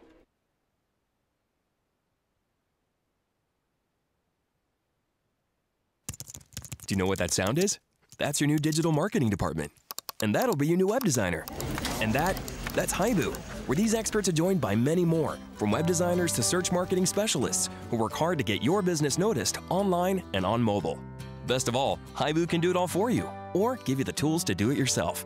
To find out more, go to haibu.com. That's HIBU.com. Or call 855-464-HIBU. Oh, that'll be your next new customer. Haibu, made for business.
We welcome you back to Stony Brook Field here in Brewster. There's a new pitcher on the mound for Wareham as the Whitecaps try to battle out from a 10-1 deficit here in the bottom of the 9th. And Cody Smith deals a pitch outside to the leadoff hitter, Connor Smith. So an all-Smith matchup here. Cody Smith, the hurler, on the mound right now for Wareham. The 0-1 pitch is hit high in the air, foul ground behind the plate. McIver whips off his mask and gives it a look, but it runs out of room behind the plate. Smith is a righty from Charleston Southern. This is his first appearance of the season for Wareham. He's a rising senior from Goose Creek, South Carolina, out of Goose Creek High School, and was a two-way player this past spring for Charleston Southern. On the mound, he had a 1.61 ERA and 23 appearances out of the pen. 0-2 pitch on the way to Connor Smith. Here it comes. It's low. And the count is 1-2 on Smith. So far today for Connor Smith, 0 for 3 like a lot of the other Whitecaps. His last time up, hit a little looper toward the shortstop. And it was a nice play from Castro to get him. He hits this one to center field, and it gets down for a base hit. So Connor Smith with a leadoff single. He gets on the score sheet, and Brewster with their 4th hit of the game, so this will not be the fewest hits that Brewster's had this season, though it stands to reason they have not had a single walk in this game. They've walked more than anybody else. And here comes Steele Walker with his traditional, this is his typical saunter to the plate. The count is 2, and the Walker will dig in. Smith aboard first base. It is 10-1. Wareham is on top here in the bottom of the 9th. There's nobody on. Steele Walker had the first hit of the game for Brewster in the first hit since the 8th inning. Between the 1st and the 8th, there were no hits for the Whitecaps. The pitch. In there for a strike, inner edge. 0-1 is the count on Walker. Man from Oklahoma digs back in. Smith taking a lead off of first. Pretty conservative for him, considering his speed. Obviously, with the score, you don't want to take any chances. 10-1. The righty, Coldy Smith, deals. It's line foul, right side. That was a breaking ball. It looked like it had been left up in the zone for Steele Walker and just pulled it a little bit. So the count 0-2 on Steele. His first game back for Steele. Had that single I mentioned in the first, flew out in the 4th, and struck out swinging in inning number 7 against Griffin Roberts. That's the day that Steele Walker has had in his first game here at Stony Brook Field as a Brewster Whitecap. Here comes the 0-2. This is up and away. So 1-2 is the count on Steele Walker. Wareham got 4 runs in the top of this 9th inning. Tanner Dodson hit a home run, and an RBI double, and a 2-run single followed things up. Those were from Duran and Sable, respectively. 1-2 is hit high in the air to center field. Moving back is the center fielder, Stephen Kwan. He's heading back to the track. He's heading back to the wall. He leaps. Did he make the catch? Yes, he did. What a play from Stephen Kwan. Robbing an extra base hit from Steele Walker. A leaping over-the-shoulder play for the man from Oregon State. What a grab for out number 1 at the bottom of the 9th. Well, we've seen Steele Walker make quite a few plays over in center field today, but I think that one takes the cake for the best catch we've seen today. Just moving backwards and over the shoulder, as you mentioned. Kwan just robbing Steele Walker of what would at least be an extra base hit. Who even knows what could have happened from there? So here's Justin Coons getting his first at-bat of the game. Came in as a defensive replacement in the 8th inning. Was a bit in front of the wall, probably at the warning track was Kwan in center. The pitch to the righty, Coons, misses outside. And the count is 1-0. So far on the season for Justin Coons. Swinging the bat, he's got a 214 average, 267 on base percentage. Does have 2 home runs and 5 runs driven in. 1-0 pitch is hit high in the air, out to left center field. Moving back is the left fielder, Topa. He's looking up, and that ball is out of here. Justin Coons with a 2-run homer, his 3rd home run of the season. And the Whitecaps have cut the lead to 10-3 here in the bottom of the 9th. It's funny that I remember asking Justin Coons in a post-game interview if he considered himself in the same league as Chandler Taylor and Mickey Gasper and Marty Costas, but he has 3 home runs on the year, so sometimes it's the unexpected ones that can just go yards. Justin Coons' family right behind us and very excited. Yeah, when he gets the full barrel of the bat, he's shown he has some pop. I remember his first home run of the year went out to basically the same spot here at Stony Brook Field, out to left center. So with the 3rd homer of the year for Justin Coons, RBIs. Well, here is Julian Infante. For Coons, those are RBIs number 6 and 7. Pitch to Infante's in there for a strike. 0-1 the count. Infante is 0 for 3 with a pair of strikeouts on this ball game. It is now 10-3 in the bottom of the 9th. 2 runs in for Brewster. And staring in is Cody Smith. Here comes the pitch. It misses up and away. So the count even now, 1 ball and 1 strike on Julian Infante. They did appeal to first base to see if he went. They said he didn't go. So said Jeff Kinney over there at first. So 1-1 the count, indeed, to the man from Vanderbilt. Here comes the 0-1 pitch, or the 1-1. Breaking ball dropped in there for strike number 2. 1 ball, 2 strikes, the count on Julian Infante.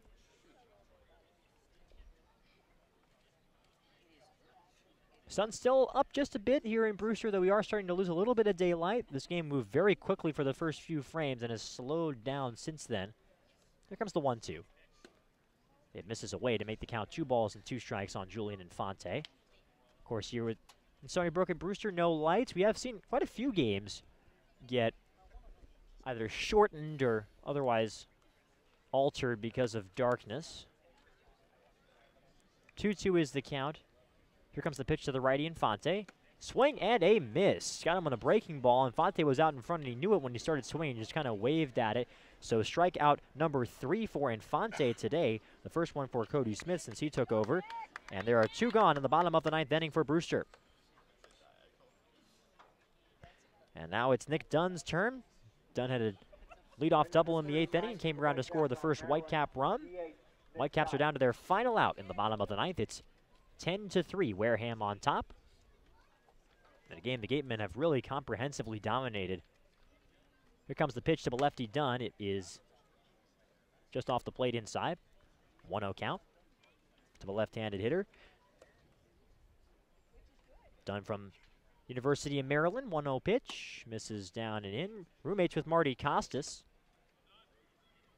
who was in this ball game but was pulled for a defensive replacement in Devin Foyle. Here comes the 2-0 pitch. It misses down and in to make it 3-0. Speaking of replacements, Zach Hagen is on deck. He replaced Datris at third in the previous frame, or at the top of this 9th. And the 3-0 pitch misses down and in for ball 4. So a 4-pitch walk for Nick Dunn. And now Zach Hagen will take his first hacks of the ball game. And that's the first walk of the ball game we've seen for this Brewster Whitecaps team. As we've talked about so many times, they tend to walk a lot. And today, Nick Dunn, the first one comes with 2 outs in the bottom of the 9th. Another thing we talk about a lot is Nick Dunn's consistency.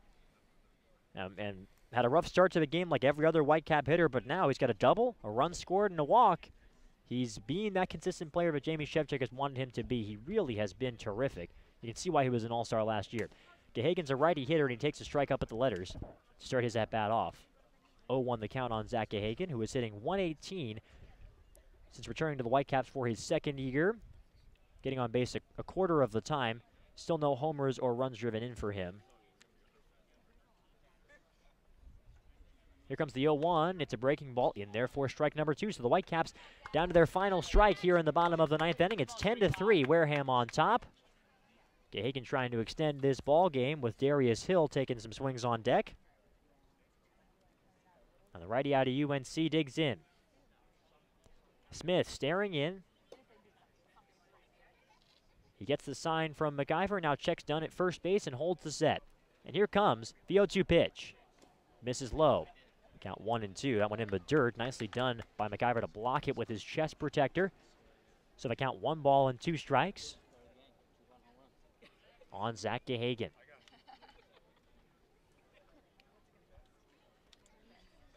The Gatemen looking to slam the door. Been a terrific game for the Gatemen pitching, especially in the first 7 frames where Brewster only had 1 base runner. The Whitecaps have added 1 in the 8th and 2 in the 9th.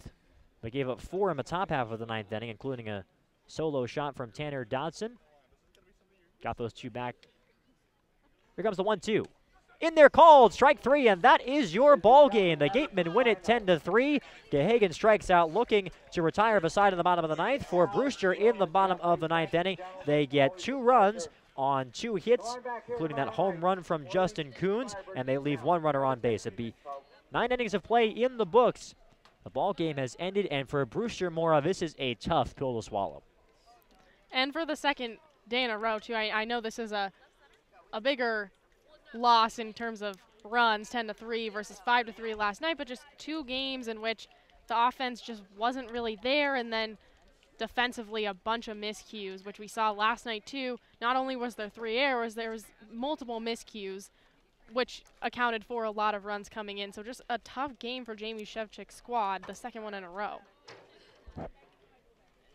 All right, and we will step aside real quick here, but we are far from done here at Stony Brook Field. And Doyle will have a chat with his player of the game and with Whitecaps head coach Jamie Shevchik on the other side of this break. Brewster drops the first game of its 3-game homestand here tonight. Once again, the final score, Wareham on top 10-3.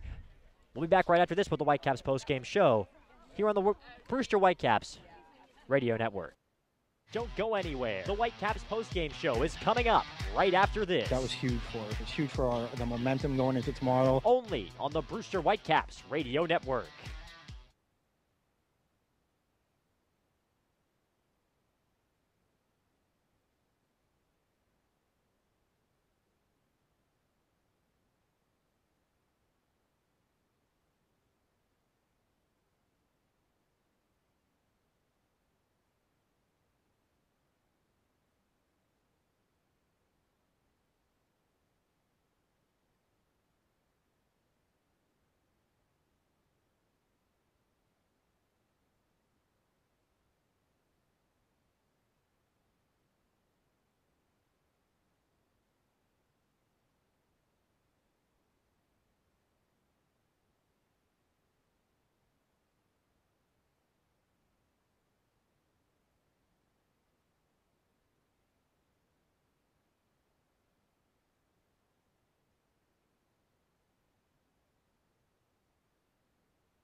Okay, we welcome you back to Stony Brook Field, recapping a Whitecaps defeat, their second in as many games. The final score, Wareham 10 and Brewster 3. With the loss, the Whitecaps drop back under 500. They are now 15, 16, and 1 on the year. Wareham gets to 500. They're 15, 15, and 1 with the W, which now puts them even with the Bourne Braves, depending on where Bourne, how they do in their ball game tonight.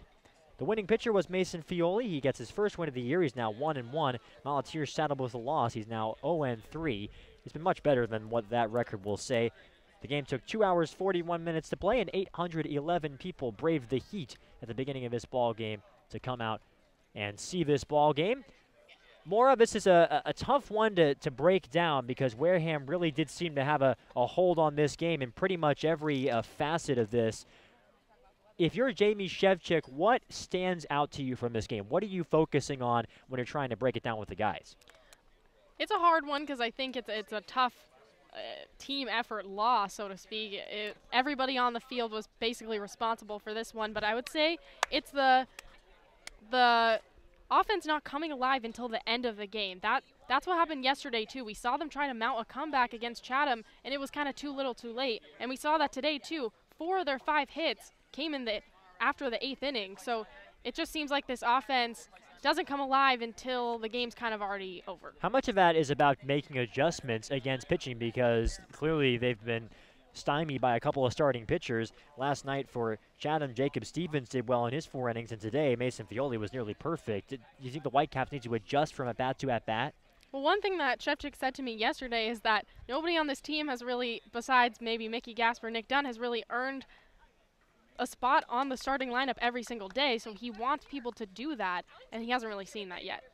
All right, one player who had a good outing for the Brewster Whitecaps in this ballgame was Justin Coons, had a 2-run homer in the 9th inning, and he is standing by with Aiden. Thanks, Carter. Here with Justin Coons. Justin, you had your 3rd home run of the season. Today, a moonshot out the left field. What do you see in that at-bat? He just hung me a first pitch slider that I took down and away, and I was just cheating to the fastball, so I got my head out there and just gave a hack at it. Catchers are typically thought of as, the generals out on the field, commanders of their troops, leaders on the team. Moving forward, you're into the final 12 games of the season. What do you as a catcher provide as a leader on this team in order to get the team to bounce back from a loss today? We got to come out and play good defense. That's what we've been struggling with all year, really. We can't give up 3 errors every game like that, so that's tough, and we got to have better at-bats. We got to put up some runs for our pitchers, so, just keep grinding through the rest of the season. It's a long season, so just stay focused out. You're originally from North Carolina, so a long way here on the Cape, but home came to the Cape a little bit. You got part of your family here to see you at Stony Brook Field. What does it mean to have some of your family here watching you? It's great having everybody come up and support me like that. I haven't seen some of my family in a while, so it's good to see them up here and supporting me. All right, thanks, Justin. And Justin Kuhn's able to give his family something to cheer about. Comes in as a defensive replacement, only had 1 at-bat in this game, and he went yard. A 2-run homer in the ninth, one of the bright spots from the Brewster Whitecaps offense in this game. A 10-3 defeat at the hands of the Wareham Gatemen. I like what Justin Kuhn's talked about. I like the question from Aiden about how he's kind of a general on the field. What would you tell this team right now more after these past couple of losses? Well, as Aiden mentioned, there's only 12 games left in this season. It's going by really quickly, and sooner rather than later, it's going to be playoff time, and they want to be in that spot. And as Shevchik said yesterday, he doesn't really care which spot they're in because they're in a tough East Division. Orleans is hot, Chatham is hot, so this is going to be a tough end to the season.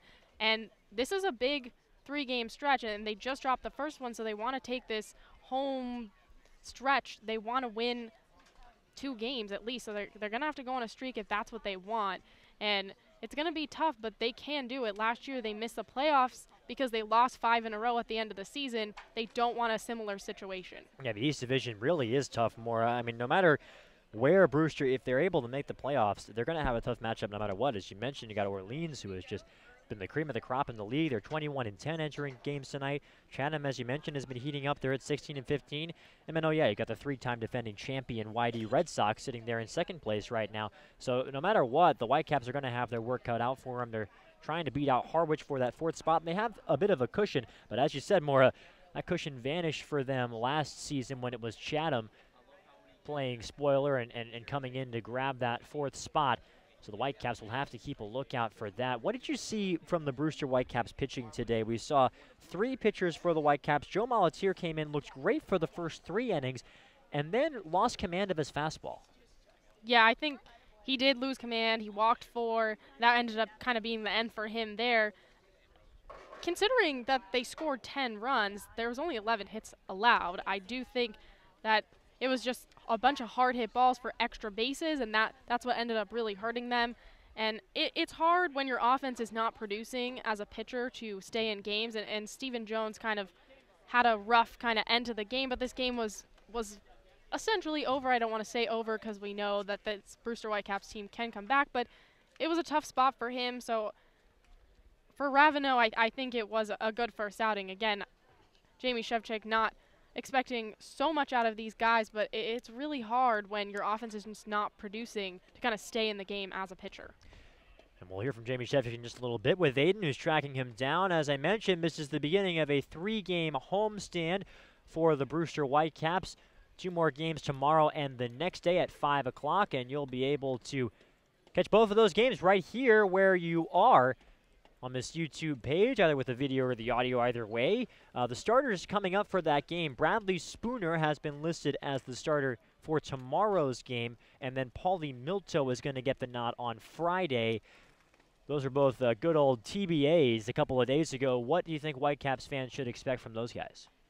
Well, Spooner and Milto both have had good outings this year, especially Milto. We saw the last time he started, it was against YD, and he had 7 scoreless innings, and he was absolutely amazing, and that only allowed 1 hit. And Spooner also had a good first outing, and Jamie Shevchik was very impressed with him. Not a guy that Shevchik had high expectations for, and he absolutely exceeded them. So I think Shevchik's happy with the rotation as it is, considering all the things that changed going into towards the end of the season when guys were leaving and getting hurt. So I think Jamie Shevchik's happy with his pitching staff right now.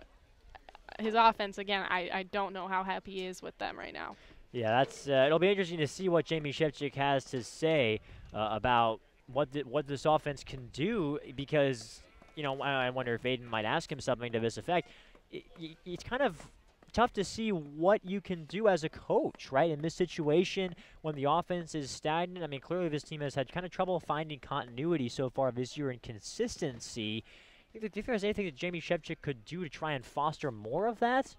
I mean, I think he's tried a lot with trying to mix up the lineup. Every game, it's a different lineup. We haven't seen the same lineup in the past, 5 to 6 games, so he's trying to mix it up, give guys a chance, and then some guys are coming in off the bench, like Darius Hill. Today we saw him get a double, and then obviously we saw Justin Coons come in off the bench and get a home run. So we've seen some spark and life in the offense, but the 13 strikeouts today, that's not going to cut it for your team. All right, and Jamie Shevchik is now standing by with Aiden Doyle. Let's send it over to Aiden with the Whitecaps head coach. Thanks, Carter. Here with Coach Shevchik. Coach, tough loss today to the Wareham Gatemen. You had 5 hits total, 3 runs, but all of them coming in the last 2 innings. What did you see of the offense through the first 7 frames compared to the last 2, and what needs to change to get more consistency and more of those last 2 innings moving forward? There was no offense in the first 5 innings or whatever it was. It just seems like, guys just – it was a bad feeling in the dugout today. It's almost like some guys just didn't want to be here. I don't know if it's just getting that to be that time of the year where it's, getting towards the end of July and guys are, whether they're tired or they're broken down a little bit, but it's it's getting tough. Some of these guys have to do some serious soul searching here and kind of step it up a notch, because I think it's a big disservice to the ball club and their teammates too. So we've got to be better. We've got to be better in every facet of the game. That's no question. The bullpen, typically one of this team's strong suits, gave up 6 earned runs today. What did you see from your 2 relievers? They came in already behind the 8 ball. They were, again, it's hard to come in out of the bullpen when guys are, there's not a lot of effort behind you. We're kicking the ball all over the place, and that's a tough position to be in. I know if I'm sitting back there, I don't want my name called. I don't want to come in here and have to throw with, with guys kicking the ball around and no energy in the dugout. So it's a really tough spot for a reliever to come in that situation. So it's definitely not their fault. We were very low energy and kind of set the tone, the bad tone, right from the beginning, right from the first inning. Do you think the reason for the 3 errors is the lack of energy, the kind of lackadaisical nature, or is it something else? Because we also had 2 last night at Veterans Field in Chatham. No, they're just playing. They're not focused. They're playing. They're playing very complacent baseball. It starts with the tempo in the first couple innings, and you can tell. I knew right from inning number 2 that this was going to be a tough day. You can just feel it. You can feel it in the dugout. And that goes at every game. Hang around in the dugout long enough, you can kind of figure out how the day's going to go based on the first 2 innings.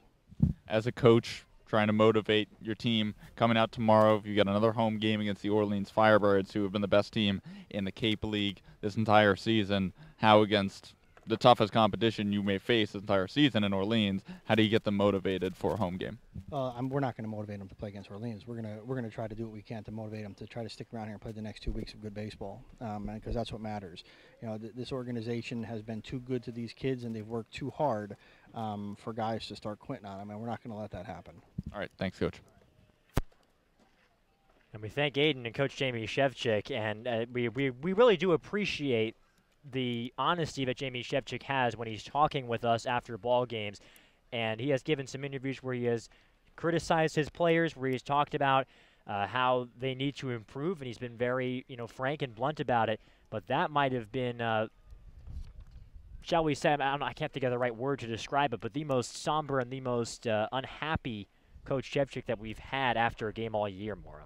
Yeah, he was very candid in that, and I think the line where he said this team is going to have to be doing some soul searching, that is true. It's tough. It's a tough summer. You're playing a lot of games. You're just coming off of college season. Some of these guys played in the College World Series. They've been playing baseball for so long, and it does get tiring. But if his team wants to be here, wants to make it to the playoffs, and frankly wants to keep playing and play in front of more scouts, and they've got to kind of get it together. But this is a team that we know they can hit the ball. They can pitch well. We've seen it before. They just need to do it on a consistent level.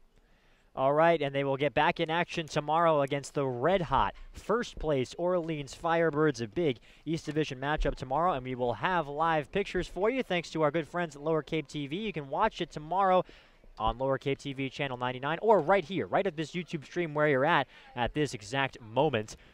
We'll have the live pictures for you again tomorrow, and as usual for home games here at Stony Brook Field, first pitch will be around 5 p.m. So for Morris Sheridan, I am Carter Woodeel. Thank you so much for tuning in. Once again, the final score, Wareham winners tonight, 10-3 over Brewster.